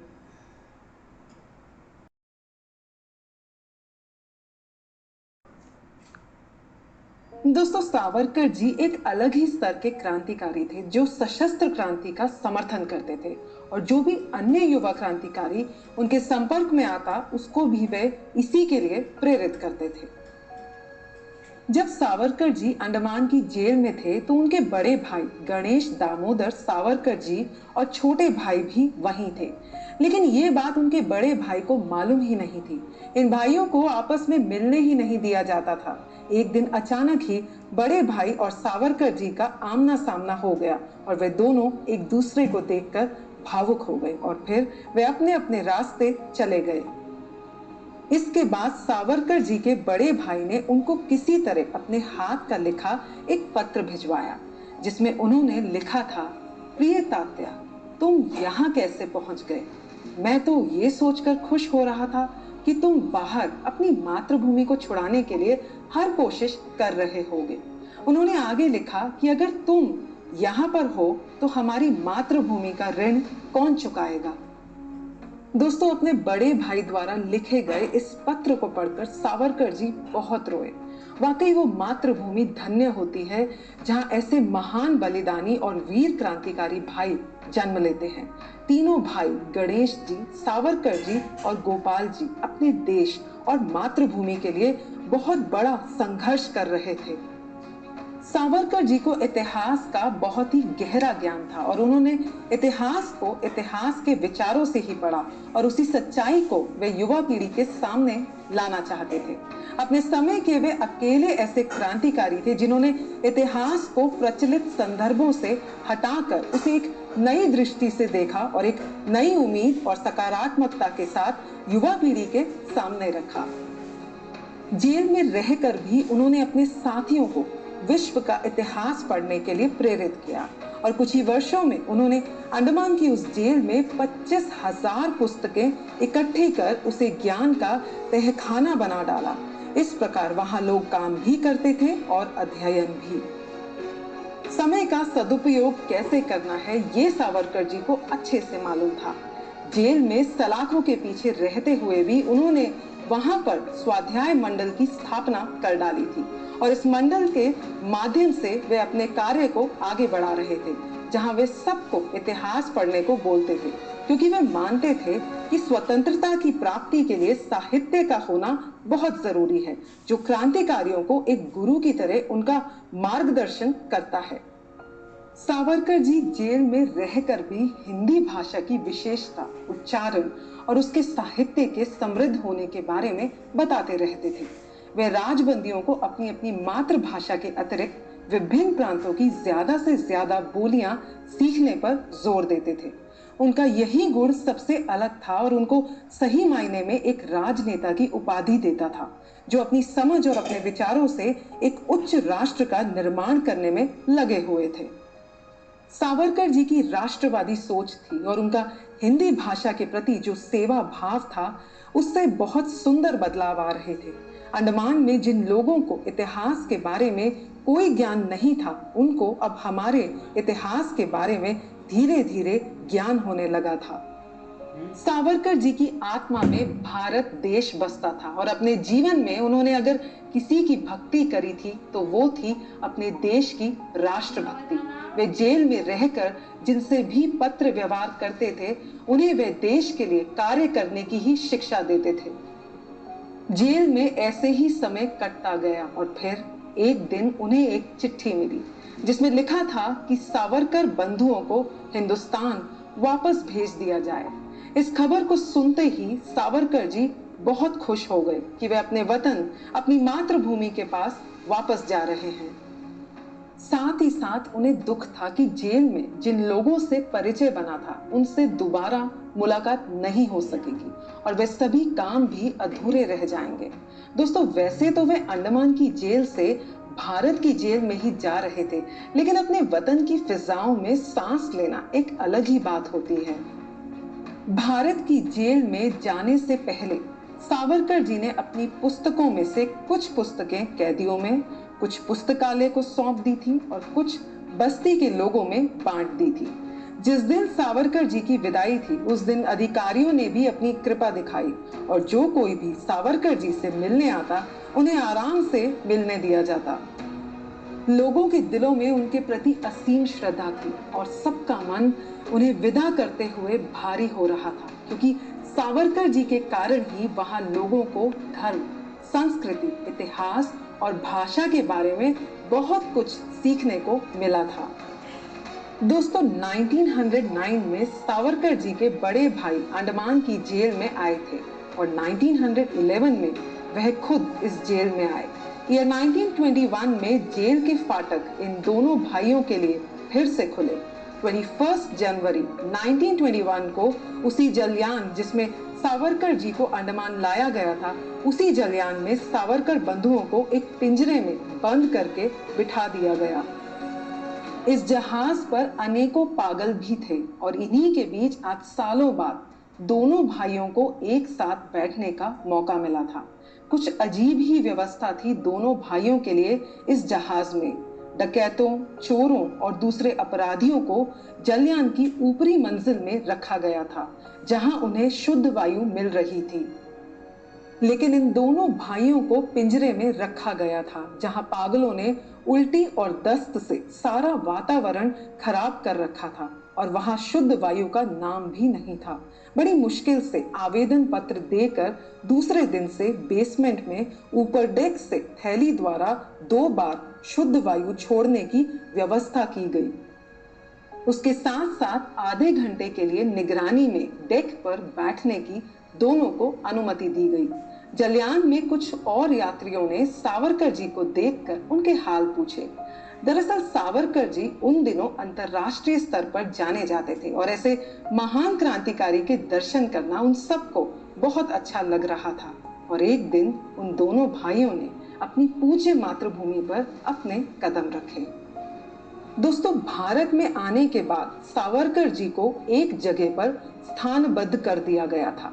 इसके बाद भी उन्होंने दूसरे क्रांतिकारियों को प्रेरित करते हुए भारत की आजादी का संग्राम जारी रखा। अब स्वातंत्र्य वीर सावरकर भारत की राजनीति में एक उभरता तारा बन चुके थे। कैसा रहा होगा उनका ये राजनीतिक सफर, जानने के लिए बने रहिए मेरे साथ इस आजादी के सफर पर। सावरकर जी जब अंडमान से भारत आए तो यहाँ पर उन्हें महाराष्ट्र में रत्नागिरी में एक जगह पर स्थानबद्ध कर दिया गया था ताकि वे किसी भी प्रकार की गतिविधि में भाग ना ले पाए। लेकिन सावरकर जी को भी हर वो रास्ता पता था जो उन्हें उनकी देश की आजादी की तरफ ले जाता था, और उन्होंने वहीं बैठे बिठाए अपने छोटे भाई को प्रेरित कर श्रद्धानंद और हुतात्मा नामक साप्ताहिक समाचार पत्र प्रकाशित कराए। उन दिनों वे अपने नाम से लेख प्रकाशित नहीं करा सकते थे, तो उन्होंने एक काल्पनिक नाम से लेख व कविताएं प्रकाशित करानी आरंभ कर दी। इन लेखों और कविताओं को पढ़कर युवाओं को बहुत प्रेरणा मिलती थी। इसी दौरान उन्होंने कई सारे ग्रंथों की भी रचना कर डाली। ईयर 1922 में उन्होंने एसेंशियल्स ऑफ हिंदुत्व को लिखा, जिसमें उन्होंने हिंदुत्व के सिद्धांत को तैयार किया। दोस्तों, सावरकर जी अब राष्ट्रीय स्तर पर जनता के नायक बनकर उभर चुके थे। उस समय कांग्रेस भारत के स्वातंत्र्य का पूर्ण रूप से समर्थन नहीं करती थी। कांग्रेस का मानना था कि अंग्रेज भारत को धीरे धीरे सारे अधिकार देते जाएंगे, लेकिन सावरकर जी कांग्रेस के इन विचारों से बिल्कुल भी सहमत नहीं थे। वे मानते थे कि अंग्रेजों ने लड़ाई करके उनकी मातृभूमि उनसे छीनी है और इसीलिए उन्हें लड़ाई करके ही अपनी मातृभूमि से भगाना चाहिए। उन्हीं दिनों डॉक्टर केशवराव बलीराव हेडगेवार जी राष्ट्रीय स्वयं सेवक संघ की स्थापना कर रहे थे। देश में लोग उन्हें बहुत सम्मान की नजरों से देखते थे और उनकी बुद्धि का बहुत लोहा भी मानते थे। इस संघ की स्थापना से पहले सन 1925 में वे सावरकर जी से मिले और उन्होंने हिंदू संगठन को और ताकतवर बनाने के लिए उनको अपनी योजना बताई। हेडगेवार जी हिंदू समाज की संगठन शक्ति में राष्ट्र की उन्नति और देश की एकता को बनते हुए देखते थे, और सावरकर जी का भी यही विश्वास था। सावरकर जी हर हिंदू नवयुवक को देश का एक सशस्त्र सिपाही बनाना चाहते थे ताकि वे अपने देश के लिए मर मिटे। इसीलिए सावरकर जी राष्ट्रीय स्वयं सेवक संघ यानी RSS के काम को लेकर बहुत खुश थे। 21 जून 1940 को डॉक्टर हेडगेवार जी की मृत्यु हो गई थी और सावरकर जी ने उन्हें श्रद्धांजलि देते हुए कहा, हालांकि डॉक्टर साहब चले गए हैं, लेकिन हम सबको मिलकर उनके संघ के महान कार्य को पूरा करना होगा। सावरकर जी असूलों के बड़े ही पक्के व्यक्ति थे और उनके रास्ते चाहे कितनी भी बड़ी मुसीबत आ जाए, वे डर कर भागने वालों में से नहीं थे। सितंबर 1924 में मौलाना शौकत अली, जो एक इंडियन मुस्लिम एक्टिविस्ट, जर्नलिस्ट और एक कवि थे और खिलाफत मूवमेंट के प्रमुख व्यक्तियों में से एक थे, उन्होंने सावरकर मुलाकात की। इस मुलाकात में मौलाना साहब ने पहले तो सावरकर जी की खूब प्रशंसा की, साथ ही साथ अपनी बुद्धिमत्ता का भी परिचय दिया। फिर उन्होंने शुद्धि कार्य को बंद करने को कहा। इस पर सावरकर जी ने कहा कि अगर आप हिंदुओं का धर्म परिवर्तन करवाना बंद कर देंगे और खिलाफत मूवमेंट को रुकवा देंगे तो बाद में मैं भी अपने काम के बारे में कुछ सोच लूंगा। मौलाना सावरकर को मुसलमानों द्वारा भारत छोड़कर अन्य मुस्लिम देशों में जाने की बात कही। इस पर सावरकर जी ने भी अपने जवाब में उनसे कहा कि आप भी भारत देश छोड़कर जा सकते हैं। इस पर मौलाना जी ने सावरकर को धमकी देते हुए कहा कि मैं तुम्हारे साथ कुछ भी कर सकता हूं, और इस पर सावरकर जी ने छत्रपति शिवाजी महाराज का उदाहरण देते हुए कहा कि कैसे उन्होंने अफजल खान को ठिकाने लगा दिया था। इसके बाद मौलाना जी कुछ नहीं बोले। ईयर 1927 में महात्मा गांधी जी रत्नागिरी में जाकर सावरकर जी से मिले। इस समय तक वे कांग्रेस की विचारधारा के अहम पात्र बन चुके थे। गांधी जी खिलाफत मूवमेंट के धर्मगुरु खलीफा को दोबारा स्थापित करने के लिए सरकार पर दबाव डालना चाहते थे और इसके लिए वे भारत सरकार से समर्थन चाह रहे थे। जाहिर सी बात है, सावरकर जी गांधी जी की इस बात से कभी भी सहमत नहीं हो सकते थे। इसके साथ साथ गांधी जी जब सावरकर जी से मिले तो वे आर्य समाज के महान नेता स्वामी श्रद्धानंद जी के हत्यारे के प्रति अपनी सहानुभूति प्रकट कर चुके थे, जो बात सावरकर जी और दूसरे राष्ट्रवादी नेताओं को अच्छी नहीं लगी थी। सावरकर जी अपनी सोच और अपने विचारों में काफी स्पष्ट थे और इसी स्पष्टता के साथ सावरकर जी ने गांधी जी को बताया कि कैसे मुस्लिम लीग हिंदू देश की संस्कृति को मिटा देना चाहती है। दोस्तों, जब भी भारत की आजादी का जिक्र होता है तो महान क्रांतिकारी वीर भगत सिंह जी को हम कैसे भूल सकते हैं। भगत सिंह जी ने दोस्तों, जब भी भारत की आजादी का जिक्र होता है तो महान क्रांतिकारी वीर भगत सिंह जी को हम कैसे भूल सकते हैं। भगत सिंह जी ने सावरकर जी द्वारा लिखी 1857 की क्रांति पर पुस्तक बहुत ही लगन से पढ़ी और ये 1928 में वे रत्नागिरी जाकर सावरकर जी से मिले। उनके दिल में भारत के लिए अत्यंत देश प्रेम था और जब वे सावरकर जी से मिले तो वे देश के लिए मर मिटने की कसम खाने लगे। सावरकर जी को ऐसे युवा क्रांतिकारियों की बहुत आवश्यकता थी, लेकिन साथ ही साथ वे अंधी देशभक्ति के भी खिलाफ थे।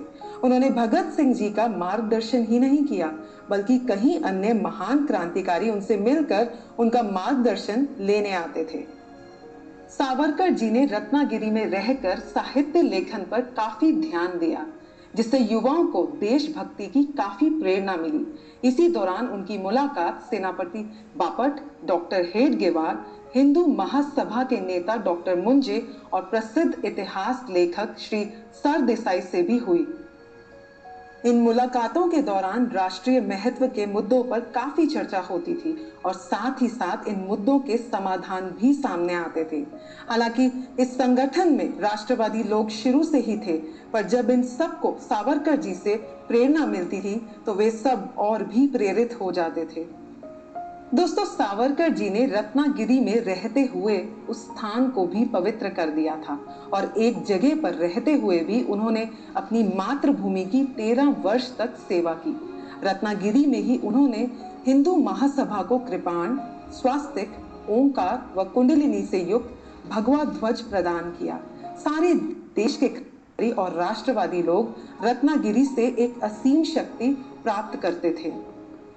ईयर 1937 में 10 मई को सावरकर जी को रिहा कर दिया गया।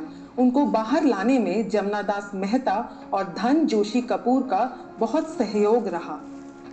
जैसे ही जेल से सावरकर जी की रिहाई हुई, वैसे ही भारत के राजनीतिक दलों में उन्हें अपने साथ शामिल करने की एक होड़ सी लग गई।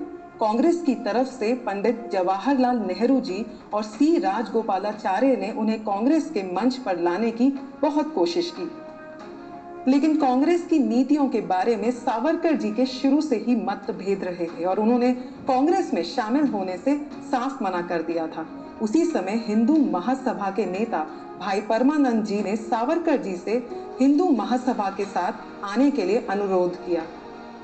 इस संगठन की नीतियों से तो सावरकर जी पहले से ही वाकिफ थे और सहमत भी, और वे संगठन में खुशी खुशी शामिल हो गए। दोस्तों, सावरकर जी ने वायदा किया था कि जब तक उनके शरीर में सांस रहेगी तब तक वे हिंदुत्व के लिए लड़ते रहेंगे। सावरकर जी के हिंदुत्व के बारे में विचार कुछ इस तरह थे: वह प्रत्येक व्यक्ति हिंदू कहे जाने योग्य है जो भारत देश को अपनी मातृभूमि, पितृभूमि और पुण्य भूमि मानता है और उसके प्रति प्यार और भक्ति भावना रखता है। वे मुसलमानों के खिलाफ नहीं थे। वास्तव में कुछ मुस्लिम नेताओं ने प्रारंभ से ही भारत को विभाजित करने की भावना से राजनीति में कदम रखा था। वे भारत में रहते हुए भी भारत के खिलाफ बोलते थे। सावरकर जी का ये मानना था कि हिंदू समाज को इतना मजबूत होना चाहिए कि वह अपनी स्वतंत्रता को स्वयं प्राप्त कर सके। इसी दौरान सावरकर जी ने कई ऐतिहासिक नगरों की यात्रा की और अपने भाषणों के माध्यम से उन्होंने लोगों को उन नगरों की ऐतिहासिकता का बोध कराया। इन नगरों में कानपुर, लखनऊ, फैजाबाद आदि प्रमुख थे। इसके बाद वे आगरा पहुंचे, जहां उन्होंने शिवाजी महाराज की औरंगजेब से हुई भेंट के स्थान को देखा। फिर लाहौर जाकर पंजाब केसरी लाला लाजपत राय की प्रतिमा पर फूल मालाएं चढ़ाईं, अमृतसर के गोल्डन टेम्पल के दर्शन किए। उसके बाद अजमेर, ग्वालियर, जोधपुर आदि का दौरा करते हुए वे सिंध चले गए। दोस्तों, सावरकर जी ने बचपन में 1857 के महान क्रांतिकारियों के स्थलों को देखने का सपना देखा था, जो सही मायने में अब जाकर पूरा हो रहा था। इसी दौरान वे मेरठ भी गए थे, जो उन दिनों क्रांति का गढ़ था। मेरठ में उन पर मुस्लिम लीग और अंग्रेजों ने मिलकर हमला भी करवाया, जिसमें कई लोग मारे गए, लेकिन दुश्मन सावरकर जी का बाल भी बांका नहीं कर सके। दोस्तों, आने वाले समय में सावरकर जी ने हिंदू महासभा में रहकर भारतीय राजनीति में एक बहुत ही अहम भूमिका निभाई और हैदराबाद आंदोलन जैसी बहुत कठिन परिस्थितियों का डटकर सामना किया। कैसे किया होगा उन्होंने इन परिस्थितियों का सामना, जानने के लिए बने रहिए मेरे साथ आजादी के इस सफर पर।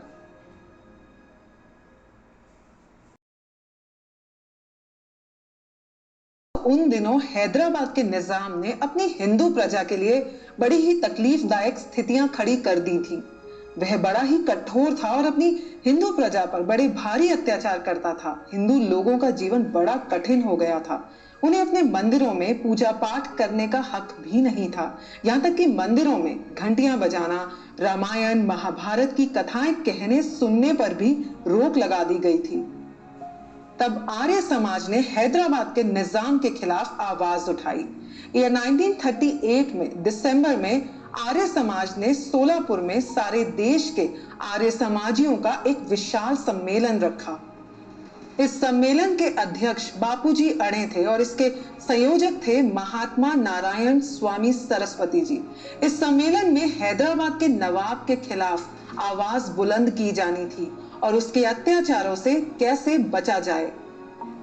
जब इस महान उद्देश्य के बारे में सावरकर जी को पता चला तो वह तुरंत सोलापुर पहुंच गए और वहां पहुंचकर उन्होंने इस सम्मेलन में बड़ा ही ओजस्वी भाषण दिया और वहां बैठे आर्य समाज के नेताओं को यह आश्वासन दिया कि वे अपने आप को अकेला ना समझें। जब ये महासम्मेलन सोलापुर में संपन्न किया गया तो वहां पर एक प्रस्ताव पास किया गया, जिसमें निजाम से अपने अत्याचारों पर रोक लगाने के लिए कहा गया था। इसके बाद सावरकर जी ने एक पत्र निजाम के प्रधानमंत्री को भेजा, जिसमें लिखा था कि हिंदू महासभा के आंदोलन का उद्देश्य ना तो निजाम के विरुद्ध है, ना निजाम स्टेट और ना ही मुस्लिम समुदाय के विरुद्ध है। हिंदू महासभा अगर विरोधी है तो वह स्टेट में हो रहे सिर्फ अन्याय के विरोधी है। उन्होंने ये भी लिखा कि हिंदुओं को भी मुसलमानों की तरह समान रूप से अपने अधिकारों का उपयोग करने की स्वतंत्रता प्राप्त हो, जैसे भाषण देने की स्वतंत्रता, पूजा करने की स्वतंत्रता, सरकारी नौकरियों में नियुक्ति करने की योग्यता पे ध्यान दिया जाए, ना कि धर्म अथवा समुदाय पर। प्रधानमंत्री हैदरी ने इस पत्र का उत्तर सावरकर जी को दिया, जिसमें लिखा था कुछ ही महीनों में जो भी संभव होगा उसका सुधार किया जाएगा। किसी भी समुदाय के साथ कोई अन्याय नहीं किया जाएगा और पूरे राज्य में किसी भी धर्म विशेष या समुदाय को महत्व दिए बिना सबको समान रूप से ध्यान में रखा जाएगा। जिस तरह से निजाम के प्रधानमंत्री ने सावरकर जी को पत्र का उत्तर दिया, उससे साफ जाहिर होता है कि निजाम हिंदुओं के साथ समझौता करना चाहते थे। खुलना की हिंदू परिषद में सावरकर जी की प्रेरणा से हैदराबाद आंदोलन के लिए एक जत्था भेजा गया। अंत में निजाम को आर्य समाज की मांगों के सामने झुकना पड़ा और उसने आर्य समाज की मांगों को मान लिया। दोस्तों, हैदराबाद आंदोलन को गांधी जी ने हिंदू महासभा और आर्य समाज का सांप्रदायिक आंदोलन कहा था, जबकि ऐसा नहीं था। उनके इस कथन को लोगों ने बिल्कुल भी नहीं सराहा। हिंदू महासभा के राष्ट्रवाद को सांप्रदायवाद के साथ जोड़ने का लांछन कांग्रेस पर आज तक हावी है। जब सावरकर जी और डॉक्टर मुंजे का ध्यान गांधी जी के कथन पर गया तो उन्होंने कहा कि गांधी जी बताएं कि वंदे मातरम को ना सहन करने वाले, हिंदी भाषा का विरोध करने वाले व स्वाधीनता संग्राम में साथ ना देने वालों को सर पर चढ़ाना क्या ये न्याय है? दोस्तों 1937 में सावरकर जी की रिहाई के बाद उनकी राजनीतिक गतिविधियों में तेजी आ गई थी। वे अब एक बहुत लोकप्रिय नेता बन चुके थे। उनकी हिम्मत, सूझबूझ और स्पष्टतावादी होने के कारण लोग उन्हें बहुत मानते थे। 9 October year 1939 governor general lord Linlithgow ने सावरकर जी को बड़े सम्मान से दिल्ली में मिलने के लिए बुलाया। लॉर्ड ने सावरकर जी से विश्व युद्ध के बारे में उनके विचार और स्पष्ट नीति जाननी चाहिए। इस पर सावरकर जी ने उनसे कहा कि वे एक क्रांतिकारी हैं और उसके नाते वे फौजीकरण को देश हित की सेवा के लिए मानते हैं। सावरकर जी ने कहा कि देश की सीमाओं पर देश में सिख, गोरखा व अन्य हिंदुओं की सेना टुकड़ियां रहने से ही हिंदुओं का हित होगा। दोस्तों सावरकर जी का स्पष्टता के साथ बिना संकोच के लॉर्ड लिनलिथगो को उत्तर देना उनको बड़ा प्रभावशाली लगा। सावरकर जी हिंदू महासभा के लिए बहुत अहम थे और राष्ट्रवादी संगठन के लिए ऐसे स्पष्टवादी राजनेता की ही जरूरत थी। यही वजह थी कि ईयर 1939 में जब अखिल भारत हिंदू महासभा का अधिवेशन हुआ तो उसमें सावरकर जी को तीसरी बार भी अध्यक्ष चुन लिया गया। इस अधिवेशन में हिंदू राष्ट्र नेपाल के महाराजा भी थे। सावरकर जी ने महाराजा की प्रशंसा में कहा, नेपाल स्वतंत्र हिंदू राष्ट्र के रूप में हमारा सीमा प्रहरी है। भारत व नेपाल दोनों की संस्कृति हिंदू है, राष्ट्र हिंदू है और दोनों को एक ही माता के दो पुत्रों की भांति रहना चाहिए। उस समय अलग से पाकिस्तान बनाने की बेचैनी भी तेज होने लगी थी, लेकिन कांग्रेस और गांधी जी चुप थे। उनकी चुप्पी से सावरकर जी चिंतित होने लग गए। उन्होंने मद्रास में एक जनसभा को संबोधित करते हुए उसमें सबको बताया कि देश के प्रत्येक हिंदू को पाकिस्तान की मांग का विरोध करना चाहिए। ये जो पाकिस्तान बनाने का षड्यंत्र रचा जा रहा है उसका हमें डटकर मुकाबला करना चाहिए।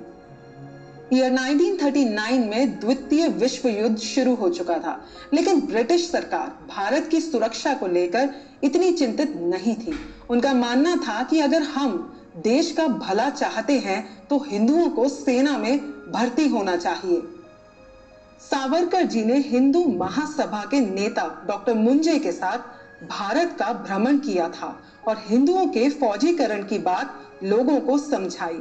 सावरकर जी ने निडरता के साथ हिंदुओं को राष्ट्र की सेवा के लिए सेना में भर्ती होने की पुकार लगाई। इस बात पर लॉर्ड लिनलिथगो ने उन्हें जब दोबारा से मिलने के लिए बुलाया तो सावरकर जी ने उन्हें साफ साफ कह दिया कि आपको ब्रिटिश सत्ता के हित के लिए भारतीय सेना की जरूरत है, लेकिन हम हिंदू व हिंदुस्तान की भलाई के लिए ज्यादा से ज्यादा हिंदुओं को फौज में भर्ती करना चाहते हैं। दोस्तों ब्रिटिश सरकार उस समय पूर्व में भारतीय सैनिकों को अपनी जरूरत के लिए भर्ती तो कर रही थी, लेकिन मौका देखते ही उन्हें बाहर का रास्ता दिखा देती थी। प्रथम विश्व युद्ध में भी ब्रिटिशर्स ने भारतीय सैनिकों के साथ बड़ी बेइंसाफी की थी। मरने और मारने के लिए तो भारतीय हिंदू सैनिक थे, लेकिन राज भोगने के लिए ब्रिटिश कमीशन प्राप्त अधिकारी थे और इस बार भी कुछ ऐसा ही हो रहा था। इसीलिए सावरकर जी ने ब्रिटिश वाइसरॉय के सामने अपनी बात साफ साफ रख दी और उनकी बातों को सुनकर वाइसरॉय ने भी उनके द्वारा की गई मांगों को पूरा करने का आश्वासन दिया। दोस्तों सावरकर जी ने देश के महान क्रांतिकारियों को बहुत प्रेरणा दी थी, जिसमें से नेताजी सुभाष चंद्र बोस भी एक थे। उन दिनों भारत के विभाजन की बातें जोर पकड़ रही थी और सावरकर जी इसके सख्त खिलाफ थे। कैसे किया होगा सावरकर जी ने इस परिस्थिति का सामना? जानने के लिए बने रहिए मेरे साथ आजादी के इस रोमांचक सफर पर।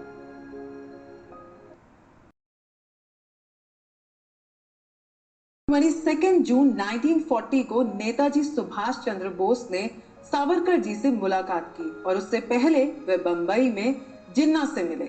जो मुस्लिम लीग के नेता थे। जिन्ना से मुलाकात के दौरान सुभाष चंद्र बोस जी ने उनसे हिंदू मुस्लिम एकता के बारे में बात की। इस पर जिन्ना ने सुभाष चंद्र बोस जी से पूछा कि आप मुझसे बात करने किसकी तरफ से आए हैं। नेताजी ने जवाब दिया कि वे कांग्रेस की तरफ से आए हैं। तब जिन्ना ने उन्हें कहा कि आपको तो कांग्रेस ने बाहर कर दिया है। दरअसल सुभाष चंद्र बोस जी जिन्ना से हिंदू और मुस्लिम मैत्री के संबंध में बात करना चाहते थे, लेकिन जिन्ना ने सुभाष चंद्र बोस जी को कहा कि इस समय हिंदुओं के नेता सावरकर जी हैं, आप उन्हें बातचीत के लिए तैयार करें। इस विषय में आपसे बात करने का कोई फायदा नहीं है। सुभाष चंद्र बोस सावरकर जी से बहुत प्रभावित थे और 22 जून 1940 में वे सावरकर जी से उनके घर जाकर मिले। उस समय नेताजी कलकत्ता के हॉलवेल व अन्य अंग्रेजों की मूर्तियों को तोड़ने व उखाड़ने की योजना बना रहे थे। जब सावरकर जी ने नेताजी का प्रस्ताव सुना और समझा तो वे बोले कि सच्ची राजनीति वो है जिसमें हम स्वयं बचे रहें और शत्रु को भी दबोचे रखें। सावरकर जी ने नेताजी को ये भी कहा, भले ही आप एक सशस्त्र क्रांतिकारी ना हो, लेकिन आपकी भावना एक क्रांतिकारी से कम नहीं है। आप एक तेजस्वी नेता हैं और अहिंसा आदि के भ्रम से दूर रहने वाले हैं। इसीलिए गांधी जी से आपके विचार नहीं मिलते। सावरकर जी ने यह भी कहा कि उन्होंने हिंदुओं को भर्ती करने के लिए जो आंदोलन चलाया है वे एक क्रांतिकारी आंदोलन है। दरअसल सावरकर जी सुभाष चंद्र बोस को एक क्रांतिकारी नेता मानते थे और वे नहीं चाहते थे कि नेताजी एक अत्यंत साधारण आंदोलन के कारण अपने तेजस व सामर्थ्य को जेल में खो दें, क्योंकि इससे देश को बहुत नुकसान हो सकता था। सावरकर जी की इन बातों का सुभाष चंद्र बोस पर काफी गहरा प्रभाव पड़ा। वाकई महापुरुषों की प्रेरणा में वो ताकत होती है कि वह प्रकृति के प्रवाह को बदलने की क्षमता रखती है, इतिहास की धारा बदल सकती है और लोगों की सोच बदलकर उन्हें सही दिशा दिखा सकती है। इस वार्तालाप के बाद सुभाष चंद्र बोस जी ने अपने आप को छोटे मोटे आंदोलनों से निकालकर अपने आप को आने वाले बड़े आंदोलनों की बड़ी भूमिका के लिए तैयार कर लिया। 25 जून 1944 को सिंगापुर स्थित आजाद हिंद आकाशवाणी से दिए अपने भाषण में उन्होंने स्वीकार किया था कि वीर सावरकर जी द्वारा दी गई प्रेरणा से भर्ती हुए युवक ही आगे चलकर हमारी आजाद हिंद सेना में सिपाही बनेंगे। दोस्तों, जिन सुभाष जी को गांधी जी ने कांग्रेस की अध्यक्ष पद से हटाकर निकाल दिया था, उन्हीं सुभाष जी को अंतर्राष्ट्रीय स्तर पर लाने वाले सावरकर जी और उनकी प्रेरणा थी। दोस्तों, सावरकर जी के विचार गांधी जी व नेहरू जी से मेल नहीं खाते थे, इसीलिए इन तीनों नेताओं के बीच 36 का आंकड़ा बना रहता था। उसकी वजह ये थी कि वे गांधी जी और नेहरू जी की दुर्बल नीतियों के खिलाफ थे और वे राजनीति में दोगली बातें और अंग्रेजी भक्ति के भी खिलाफ थे। सावरकर जी हिंदू विरोध की राजनीति को देश के लिए नुकसानदेह मानते थे, लेकिन गांधी जी और नेहरू जी उनसे सहमत नहीं थे। सावरकर जी भारत विभाजन के लिए जो परिस्थितियां बन रही थी, उनको लेकर वे काफी चिंतित थे। ईयर 1940 दिसंबर में जब हिंदू महासभा ने अपने अधिवेशन में सावरकर जी को दोबारा अध्यक्ष बनाया, तो वहां पर उन्होंने अपने भाषण में कहा कि संपूर्ण अहिंसा की नीति पाप है और आत्महत्या करने के जैसा है। हिंदुओं को इस समय ज्यादा से ज्यादा संख्या में सेना में भर्ती होना चाहिए और सैनिकों को शस्त्र विद्या की प्राप्ति होनी चाहिए, जिससे हमारी विजय हो सकती है। सावरकर जी की ये बात कांग्रेस के कई नेताओं को पसंद नहीं आई और वे गुस्से से भर गए और सावरकर जी की कड़ी आलोचना की गई। इस बात पर गांधी जी भी चुप न रह सके और उन्होंने बोला कि सत्य और अहिंसा के मार्ग पर चलकर ही स्वाधीनता प्राप्त करनी चाहिए।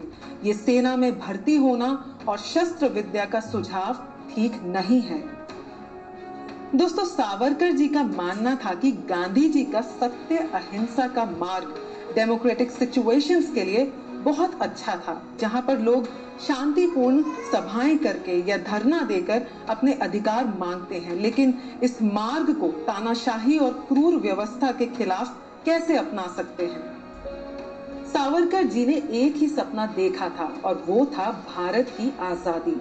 और इस सपने के बीच में अगर कोई भी रुकावट पैदा करता तो वो सावरकर जी का दुश्मन था।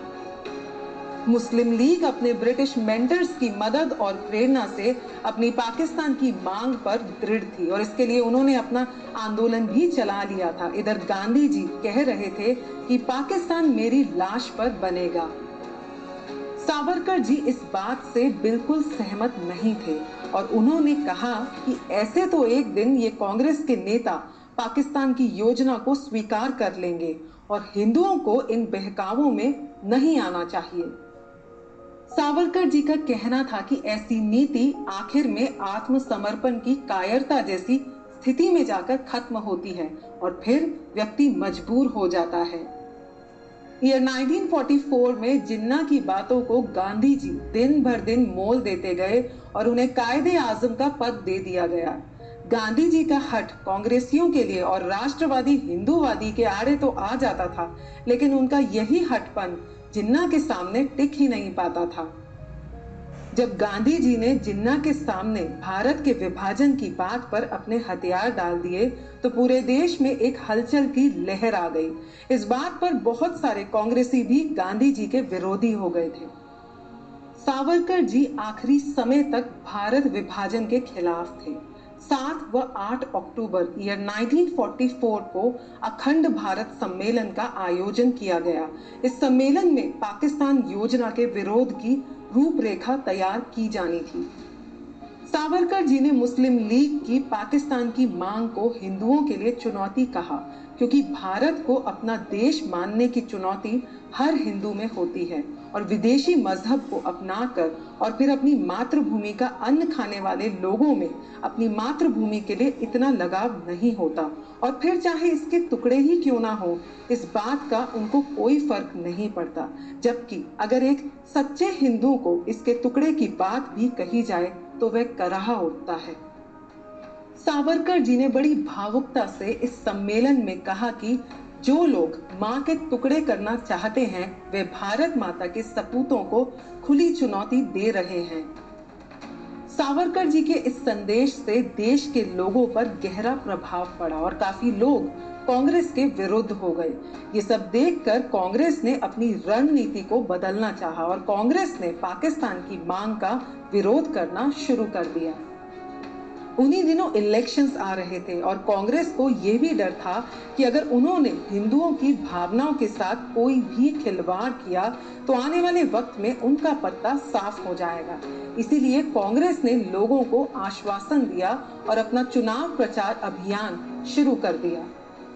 सावरकर जी ने कांग्रेस के दाव पेचों को समझ लिया था और उन्होंने लोगों को सावधान रहने को कहा और वाकई सावरकर जी एक बार फिर से सही साबित हुए। कांग्रेस चुनाव तो जीत गई थी, लेकिन उसने अपने वायदों को पूरा नहीं किया। चुनाव के बाद उन्होंने पाकिस्तान की निर्माण योजना के सामने समर्पण कर दिया। उन्हीं दिनों अमेरिका के एक पत्रकार जिनका नाम था लुई फिशर भारत आए हुए थे और वहां रहकर देश विभाजन में नेताओं की प्रतिक्रिया पर ध्यान रख रहे थे। वे जिन्ना से भी मिले और सावरकर जी से भी। सावरकर जी से मुलाकात के दौरान फिशर ने उनसे प्रश्न पूछा कि आपको मुसलमानों को अलग देश देने में क्या आपत्ति है। सावरकर जी की सूझबूझ का तो सभी लोहा मानते थे और उन्होंने फिशर को जवाब दिया, आप लोग भारी मांग के उपरांत भी नीग्रो लोगों के लिए अलग नीग्रो स्थान क्यों नहीं स्वीकारते। इस पर फिशर ने उनसे कहा, देश का बंटवारा करना पाप होता है, इसीलिए नहीं करते। सावरकर जी को इसी मौके की तलाश थी और उन्होंने फिशर से कहा कि कोई भी राष्ट्रभक्त अपने देश का बंटवारा सहन नहीं कर सकता और जो देश के टुकड़े करने की बात करते हैं वे सच्चे देशभक्त कभी नहीं कहलाए जाते। इसीलिए हम भारत विभाजन की योजना को राष्ट्र विरोधी बताकर उसका विरोध कर रहे हैं। एक लेख में लुई फिशर ने लिखा, कि सावरकर जी के दिल में उन्होंने एक देशभक्ति की भावना देखी और वहीं जिन्ना के दिल में भारतीय संस्कृति के प्रति कोई लगाव नहीं देखा। दोस्तों, भारत का विभाजन हमारे देश के लिए सबसे बड़ा अभिशाप था, जिसकी वजह से सावरकर जी को बहुत ठेस पहुंची और वे बहुत पीड़ा में थे। इस विभाजन को रोकने के लिए सावरकर जी ने बहुत कोशिश करी। कैसे सामना किया होगा सावरकर जी ने इन चुनौतियों का, जानने के लिए बने रहिए मेरे साथ आजादी के इस अनोखे सफर पर।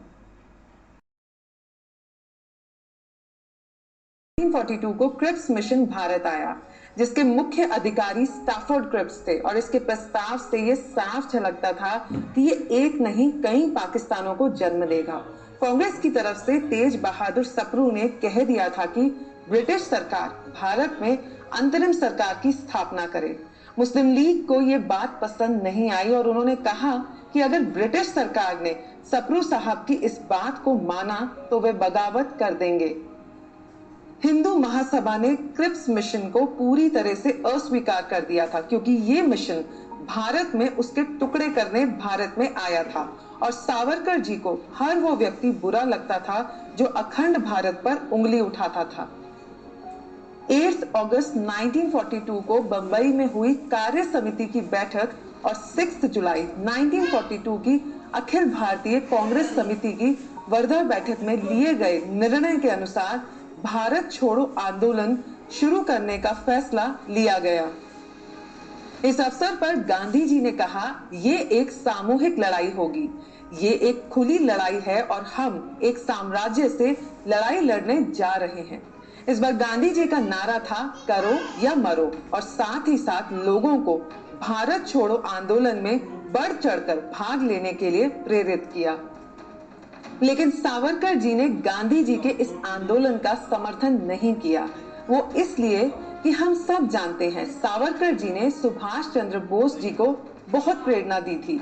अपनी प्रेरणा से नेताजी सुभाष चंद्र बोस को विदेश भेजकर रास बिहारी बोस से उनकी भेंट कराकर उन्होंने बहुत बड़ा काम किया था। नेताजी आजाद हिंद के नेता बन चुके थे और हिटलर जैसे नेता उनको अंग्रेजों के विरुद्ध अपनी सहायता देने के लिए भी तैयार थे। सावरकर जी की योजना ये थी कि नेताजी की सेना द्वारा ब्रिटिशर्स पर आक्रमण किया जाए और उन्हें भारत छोड़ने के लिए मजबूर कर दिया जाए। यदि अब ब्रिटिशर्स के खिलाफ धरने या प्रदर्शन दिए तो वो भारत में मुस्लिम लीग की तरफ हो जाएंगे और उसे कांग्रेस के विरुद्ध भड़का देंगे और ये पूरा आंदोलन जिस मकसद से शुरू किया गया था वो मकसद पूरा नहीं हो पाएगा। दूसरा, सावरकर जी ने इस आंदोलन का रेखा चित्र पढ़ लिया था और उन्हें लग रहा था कि कांग्रेस इसकी रूपरेखा बनाने में असफल रही थी। हिंदू महासभा ने अपने भागलपुर अधिवेशन के समय पर अपनी सुनियोजित योजना से सरकार को हिलाकर रख दिया था। ऐसे आंदोलन को सावरकर जी इसलिए भी उचित नहीं मानते थे कि अगर इस वक्त इस आंदोलन को चलाया तो ब्रिटिशर्स तंग आकर भारत को विभाजन की ओर बढ़ने के लिए अकेला छोड़ देगी। 29 दिसंबर ईयर 1942 को हिंदू महासभा के कानपुर अधिवेशन में सावरकर जी ने भाषण देते हुए कहा, हम स्वराज्य चाहते हैं और इंग्लैंड हमें तब तक स्वराज्य देने के लिए तैयार नहीं है जब तक हिंदू और मुसलमान एक होकर संविधान की स्थापना और स्वराज की मांग नहीं करेंगे। मुसलमानों ने यह बात सिद्ध कर दी है कि वह हिंदुओं के साथ मिलकर आजादी की मांग के लिए तब तक नहीं शामिल हो सकते जब तक उन्हें भारत विभाजन के लिए आदेशित नहीं किया जाएगा। उन्होंने ये भी कहा कि स्वराज्य की प्राप्ति के लिए मुसलमानों को सहमत करने का एक ही रास्ता था कि उनकी पाकिस्तान की मांग को मान लिया जाए। सावरकर जी ने यह भी कहा कि हम स्वराज्य तो चाहते हैं, लेकिन स्वराज्य का अर्थ हिंदुस्तानी स्वराज्य होना चाहिए, जहां हिंदुओं, मुसलमानों और सभी दूसरे नागरिकों की समान जिम्मेदारी हो, समान कर्तव्य और उन्हें समान अधिकार प्राप्त हो। सावरकर जी से मिली प्रेरणा के अनुसार सुभाष चंद्र बोस जी ने अपनी आजाद हिंद सेना के माध्यम से ब्रिटिश भारत की ओर प्रस्थान किया तो उनके आक्रमण से ब्रिटिश सत्ताधीशों के होश उड़ गए। ब्रिटिशर्स को यह भी डर था कि अगर नेताजी किसी भी वजह से दिल्ली आ गए तो उन्हें भारत का राष्ट्रपति बनने से कोई नहीं रोक सकता। ऐसे में सारा देश उन्हीं के साथ होगा और कांग्रेस जैसी पार्टियों का तो नामो निशान ही नहीं रहेगा। इसके साथ ही मुस्लिम लीग की सारी योजना भी असफल हो जाएगी। ये 1965 में जब ब्रिटेन में प्रधानमंत्री रहे लॉर्ड एटली से पूछा गया कि आपने भारत क्यों छोड़ा, तो उन्होंने जवाब दिया, हमने ये 1942 के भारत छोड़ो आंदोलन की वजह से भारत नहीं छोड़ा था, हमने तो भारत सुभाष चंद्र बोस की वजह से छोड़ा। नेताजी अपनी फौज के साथ इम्फाल तक पहुंच गए थे। उसके बाद नौसेना और वायुसेना में विद्रोह हो गया था। दरअसल ये विद्रोह तो नेताजी की आने की खुशी में था। लॉर्ड ने आगे कहा, हमारे सैनिकों को उस समय ये अनुमान होने लग गया था कि अब भारत का नायक बनकर वे जल्दी ही उनके बीच में उपस्थित होने वाले हैं। और दोस्तों, ऐसा ही फलीभूत होते सावरकर जी देखना चाहते थे। परिस्थितियों में बड़ी तेजी से बदलाव आ रहा था। राष्ट्रीय असेंबली में कांग्रेस ने हिंदू वोट इस शर्त पर प्राप्त किए थे कि वे किसी भी कीमत पर भारत विभाजन स्वीकार नहीं करेगी।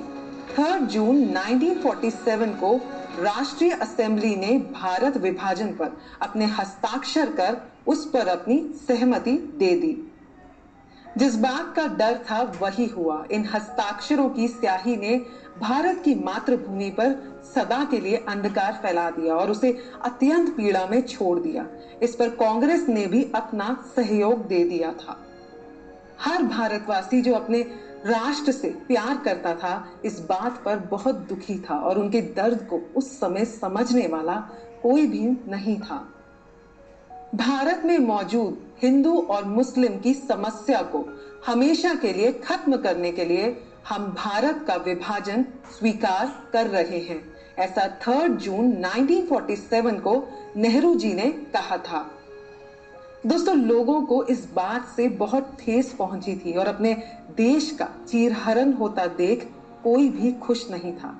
सावरकर जी ने लोगों की भावना को समझा और उन्होंने कांग्रेस को समझाया और उनसे कहा, हिंदू मुस्लिम समस्या के समाधान के रूप में देश के टुकड़े करने वालों को मैं चेतावनी देता हूं कि देश के बंटवारे से ये समस्या सुधरने की बजाय और बिगड़ सकती है, क्योंकि ये प्रश्न दो जातियों के बीच का नहीं है और पाकिस्तान की स्थापना होने के बाद ये समस्या और भी गंभीर रूप धारण कर सकती है।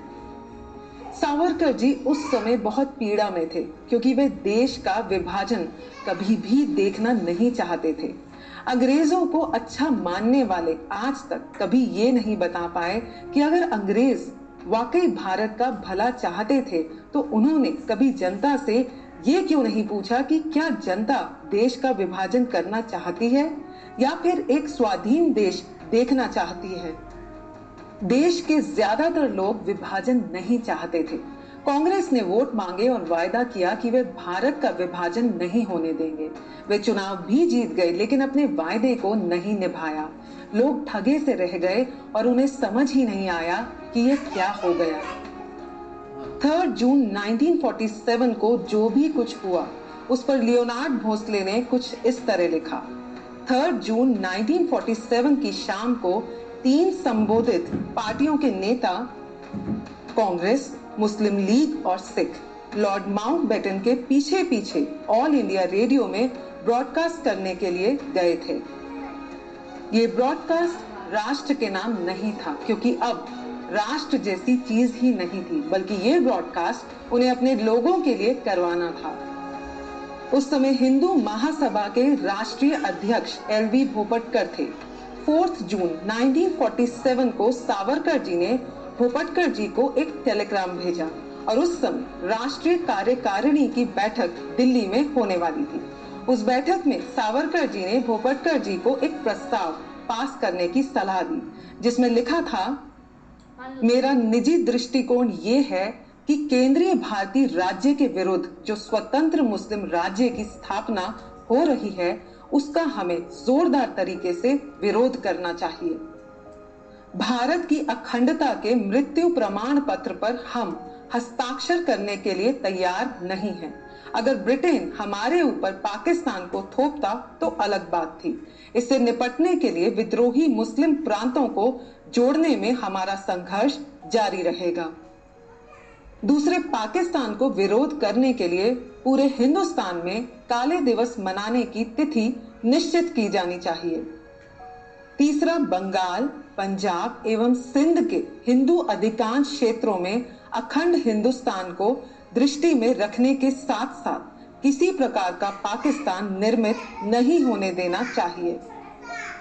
हिंदू महासभा ने सावरकर जी की इस अपील को स्वीकार किया। नतीजन 3 जुलाई 1947 को पूरे देश में काला दिवस मनाने का फैसला लिया गया।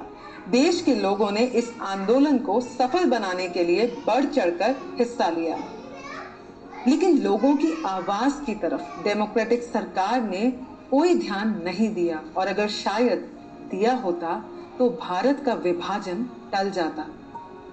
जब भारत टुकड़े टुकड़े होकर स्वाधीनता प्राप्ति की तरफ बढ़ रहा था तो बड़े सारे महत्वपूर्ण त्योहार आ रहे थे। कांग्रेस अगर इन त्योहारों में से किसी भी त्योहार को अपने लिए स्वाधीनता प्राप्ति के लिए प्रस्तुत करती तो ये बहुत अच्छा होता, लेकिन ऐसा कुछ भी नहीं हुआ।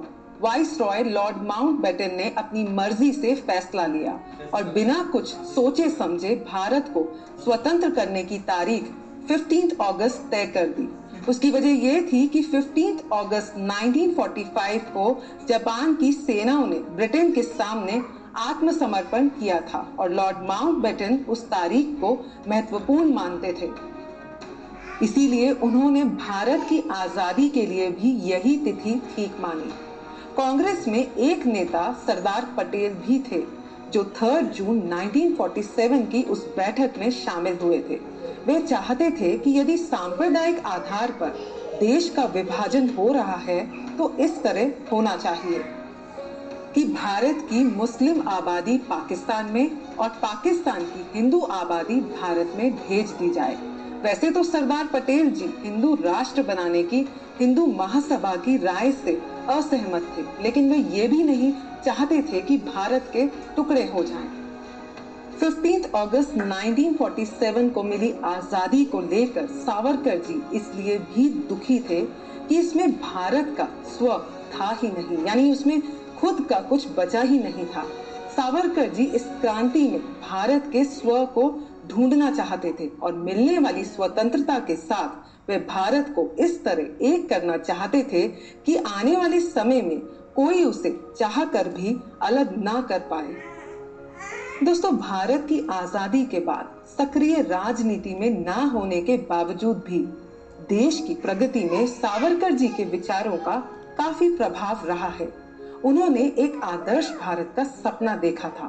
कैसा रहा होगा उनके सपनों का आदर्श भारत? जानने के लिए बने रहिए मेरे साथ आजादी के इस अनोखे सफर पर।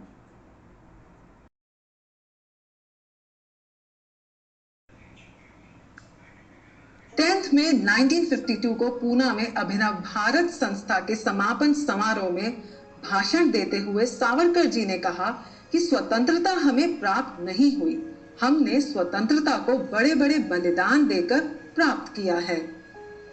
उनका ये वार कांग्रेस के ऊपर था जो उसने स्वतंत्रता के बारे में फैला रखा था कि ये तो हमें बिना खड़ग और ढाल के मिल गई है। अखंड भारत की स्वतंत्रता ना मिलने पर उन्होंने अपने दुख भरे भाव यूं व्यक्त किए। आज सिर्फ 3/4 भारत स्वतंत्र हुआ है, लेकिन मेरी सिंधु नदी तथा सिंध प्रांत मुझसे छीन लिया गया है। हम अपनी सिंध नदी को कैसे भूल सकते हैं? सावरकर जी सिंधु नदी से बहुत प्यार करते थे और उसको बहुत मान भी देते थे। उसकी प्रशंसा में उन्होंने कहा, ऐ सिंधु, तेरे पावन तट पर हमारे प्राचीन काल के ऋषि मुनियों ने वेदों की प्रथम ऋचाओं का गायन किया, जिसके पवित्र जल से हमने संध्या वंदन की, अर्घ्य दिया और जिसे आदर सहित पूजा गया। उस माँ सिंधु को हम कैसे भुला दें? ये महाराष्ट्र एक दिन तुझे फिर मुक्त कराएगा। दोस्तों, सावरकर जी शुरू से ही अनशन, धरना, प्रदर्शन, सत्याग्रह या ऐसी किसी भी गतिविधियों में विश्वास नहीं रखते थे जो उस समय के कांग्रेस नेता अपनाते थे, क्योंकि वे मानते थे कि अगर शासन और शासक डेमोक्रेसी स्वीकार करने के योग्य है तो उन्हें सही रास्ते पर लाने के लिए इन डेमोक्रेटिक उपायों को अपनाया जा सकता है। लेकिन अगर शासन और शासक तानाशाह और क्रूर अत्याचार करे तो तब सत्याग्रह की बात करना ठीक नहीं है। ऐसे शासन और शासक के लिए सावरकर जी शस्त्र उठाने का समर्थन करते थे। अंग्रेजों के खिलाफ ईयर 1857 में जब सारा भारत खड़ा हुआ तो वे और भी क्रूर हो गए। अगर वाकई उन्हें डेमोक्रेटिक राइट्स की चिंता होती तो वे ईयर 1857 के बाद अगले 90 साल लोगों को उनके डेमोक्रेटिक राइट्स दिलाने के लिए काम कर रहे होते। भारतीयों का दिल बहुत बड़ा है और जहां बात आती है आदर सत्कार की, भारत ने हर उस अतिथि को गले लगाया है जो भारत को प्यार की दृष्टि से देखता है। इसके विपरीत भारत ने हर उस शासन को और शासक का विरोध किया है जिसकी कुदृष्टि भारत पर रही हो और जिसने भारत पर क्रूर अत्याचार किए हो। अहमदाबाद अधिवेशन में उन्होंने अपने भाषण में कहा कि हम हिंदुस्तान की पूर्ण स्वाधीनता चाहते हैं। हमें फ्रेंच हिंदुस्तान या पोर्टुगीज हिंदुस्तान जैसे नाम नहीं चाहिए। इस राजकीय विभाजन को हमें पूरी तरह से खत्म करके हमें अखंड हिंदुस्तान बनाने की शपथ लेनी चाहिए। उन्होंने ये भी कहा कि हम हिंदुओं को दृढ़ता के साथ ये घोषणा करनी चाहिए कि कश्मीर से रामेश्वरम तक एवं सिंधु से असम तक एक अखंड, संयुक्त एवं एक भारत हमें मान्य होगा। हमें गोवा, पौंडीचेरी आदि को पुर्तगाली शासन से मुक्त कराने के लिए भी संघर्ष करना होगा। 11 मई 1957 को दिल्ली में हिंदू महासभा के कार्यकर्ताओं को संबोधित करते हुए सावरकर जी ने कहा था, आप लोग वाकई धन्यवाद के पात्र हैं जो आज भी इतनी कठिन परिस्थितियों में हिंदू ध्वज के नीचे डटे खड़े हैं। इतने सालों से आप सब ने मुझे नेता माना है, अपमान और गरीबी को सहा है और फिर भी हिंदू समाज को बलवान बनाने के लिए जो कष्ट उठाए हैं उसके बदले में मैं आपको कुछ नहीं दे सका। उन्होंने आगे कहा कि ये संघर्ष आसान नहीं है, लेकिन मैं आशावादी हूँ और आप लोग भी पूर्ण आशा और विश्वास के साथ आगे बढ़ें और हिंदू राष्ट्र की फिर से स्थापना के लिए संघर्ष करते रहें। 10 मई 1957 को दिल्ली के रामलीला मैदान में अस्वस्थ होने के बावजूद भी उन्होंने 1857 की क्रांति का शताब्दी समारोह आयोजित किया और उस समारोह में उन्होंने लोगों को ये संदेश दिया कि हमारे सामने दो आदर्श हैं, एक है बुद्ध का और दूसरा है युद्ध का, और इन दोनों में से किसी एक को अपनाना होगा। वह बुद्ध की नीति को आत्मघाती नीति मानते थे और युद्ध की नीति को विजय प्रदान करने वाली नीति मानते थे। वे राष्ट्रीय संचालन के लिए युद्ध नीति को मानते थे और मानते थे कि जो देश इस नीति का त्याग कर दे वह देश विश्व में अपना अस्तित्व खो देता है। उन्होंने चीन के साथ भी भारत की विदेश नीति की आलोचना की थी। उस समय जब कांग्रेस ने कहा था कि वे एटम बम नहीं बनाएंगे तो उन्होंने कांग्रेस की इस नीति को भी आत्मघाती कहा था। हालांकि चीन के हाथों परास्त होकर बाद में जब इंदिरा गांधी जी प्रधानमंत्री थी तब भारत सरकार अपनी नीति में बदलाव लाई और फिर सावरकर जी की बात को मान्यता देकर परमाणु बम बनाया। देखा जाए तो जब से भारत ने परमाणु बम बनाना शुरू किया है तब से भारत की बात को अंतर्राष्ट्रीय स्तर पर महत्व दिया जाता है। अगर सावरकर जी की बात को भारत का नेतृत्व 1947 में ही मान लेता तो चीन के हाथों हम कभी परास्त ही ना हुए होते। कहने का मतलब ये है कि वह शस्त्र और शास्त्र का उचित समन्वय रखकर चलने वाले व्यक्ति थे और वे आजीवन अपने इसी सिद्धांत पर डटे रहे। ईयर 1962 में जब चीन ने भारत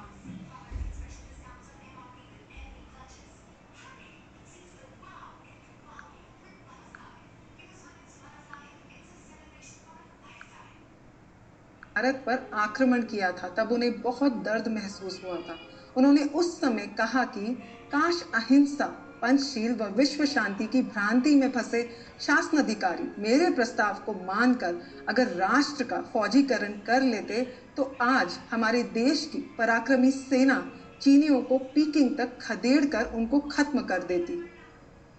सावरकर जी नेहरू सरकार विदेश नीति के विरोधी थे, क्योंकि नेहरू सरकार अपने पड़ोसी देशों से अपने प्रदेश की रक्षा नहीं कर पा रही थी।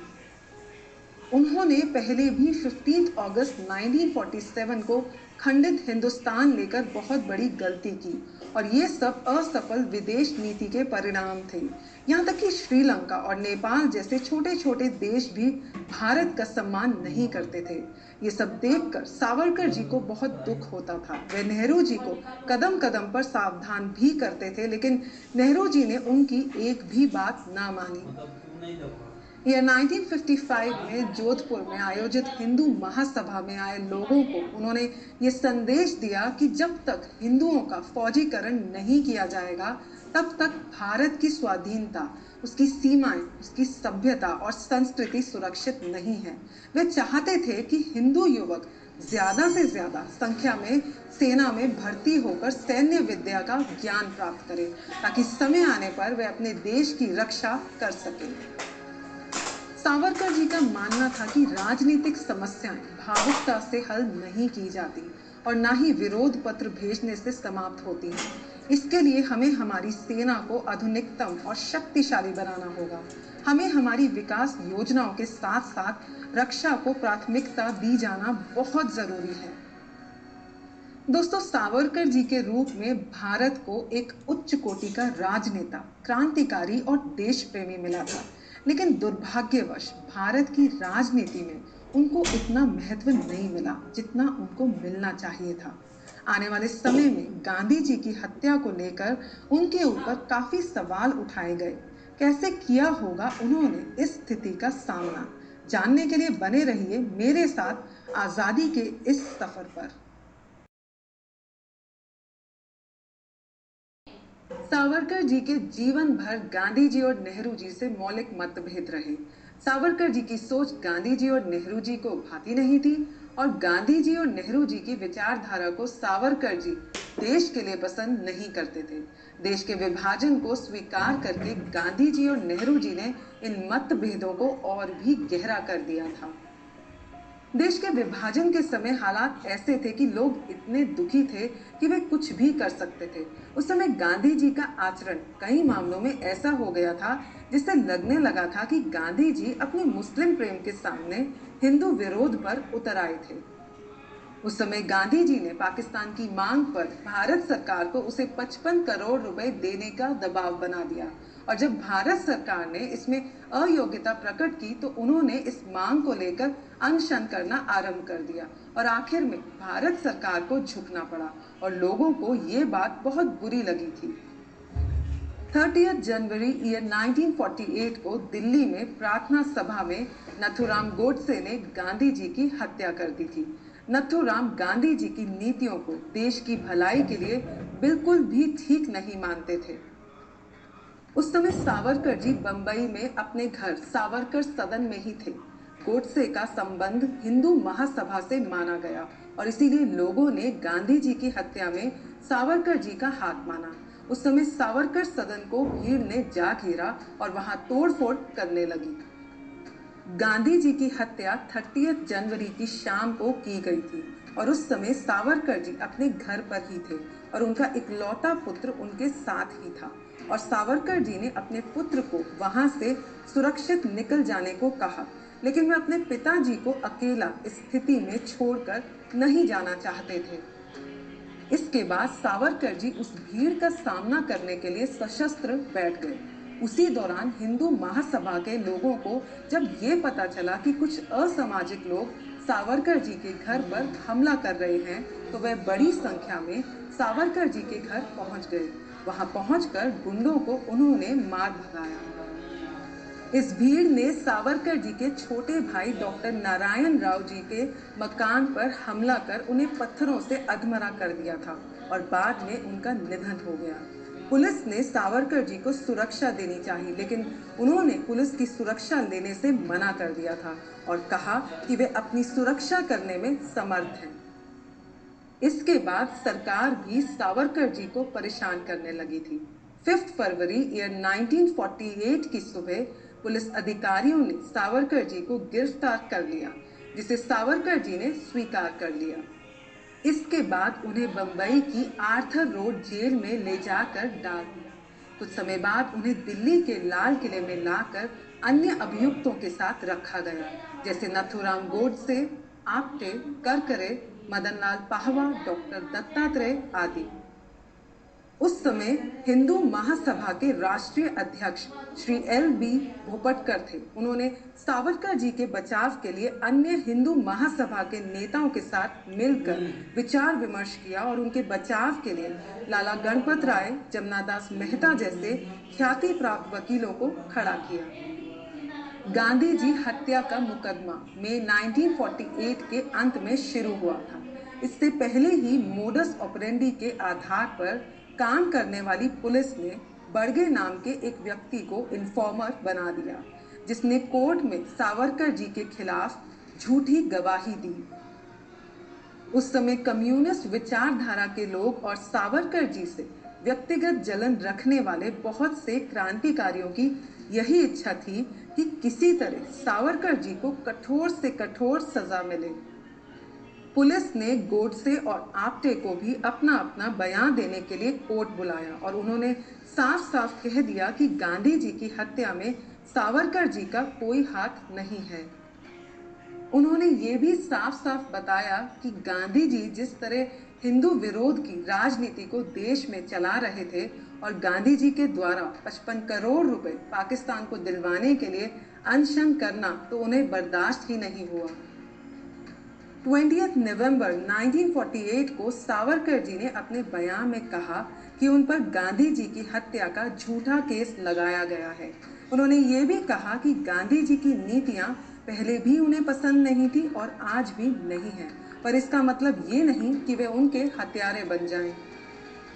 सारे तथ्यों और कथ्यों पर गंभीरतापूर्वक विचार करने के बाद कोर्ट ने सावरकर जी को बाइज्जत बरी कर दिया था। नथुराम गोडसे व आप्टे को फांसी व अन्यों को आजीवन कारावास की सजा सुनाई गई। जिस दिन सावरकर जी को जेल से रिहा किया जाना था, उस दिन लाल किले के बाहर हजारों की संख्या में लोग उनका स्वागत करने के लिए तैयार खड़े थे। प्रशासन ने उन्हें रेल से सुरक्षित बंबई भिजवा दिया। वहां उनका स्वागत करने के लिए लाखों की भीड़ जमा थी। उस दिन बंबई में दिवाली बनाई गई थी और लोगों ने अपनी खुशी बयां करने के लिए दिए भी जलाए थे। दोस्तों, सावरकर जी ने अपना पूरा जीवन देश की सेवा और राष्ट्र भक्ति करते हुए निकाल दिया। अपनी आखिरी सांस तक वे हिंदुस्तान की उन्नति के बारे में ही सोचते रहे। कैसा रहा होगा सावरकर जी की जिंदगी के आखिरी कुछ दिनों का सफर? जानने के लिए बने रहिए मेरे साथ आजादी के इस खूबसूरत सफर पर।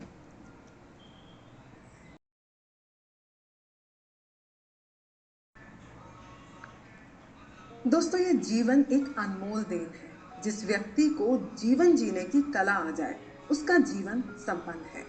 सावरकर जी का जीवन एक राष्ट्रीय जीवन था। उन्होंने अपना सारा जीवन अपने राष्ट्र, अपनी मातृभूमि के लिए समर्पित कर दिया था। उन्होंने बिना किसी स्वार्थ के अपने देश, धर्म और संस्कृति की रक्षा की और उनसे अनंत प्रेम किया। वे एक क्रांतिवीर थे और उन्हें स्वातंत्र्य वीर भी कहा जाता था। स्वातंत्र्य वीर कहलाए जाना एक बहुत बड़ी उपाधि है, क्योंकि ये सम्मान भारत के किसी भी स्वतंत्रता सेनानी को नहीं मिला। सावरकर जी ने अपने पूरे जीवन संघर्ष किया और वो संघर्ष न्याय और नैतिकता के लिए था।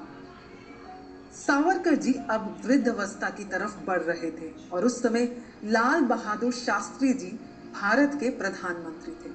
उस वक्त पाकिस्तान ने भारत पर आक्रमण करने की हिम्मत की। तब शास्त्री जी ने उस युद्ध में भारत का जिस प्रकार नेतृत्व किया था, उससे सावरकर जी बहुत खुश थे और उस समय वे मृत्युशैया पर थे।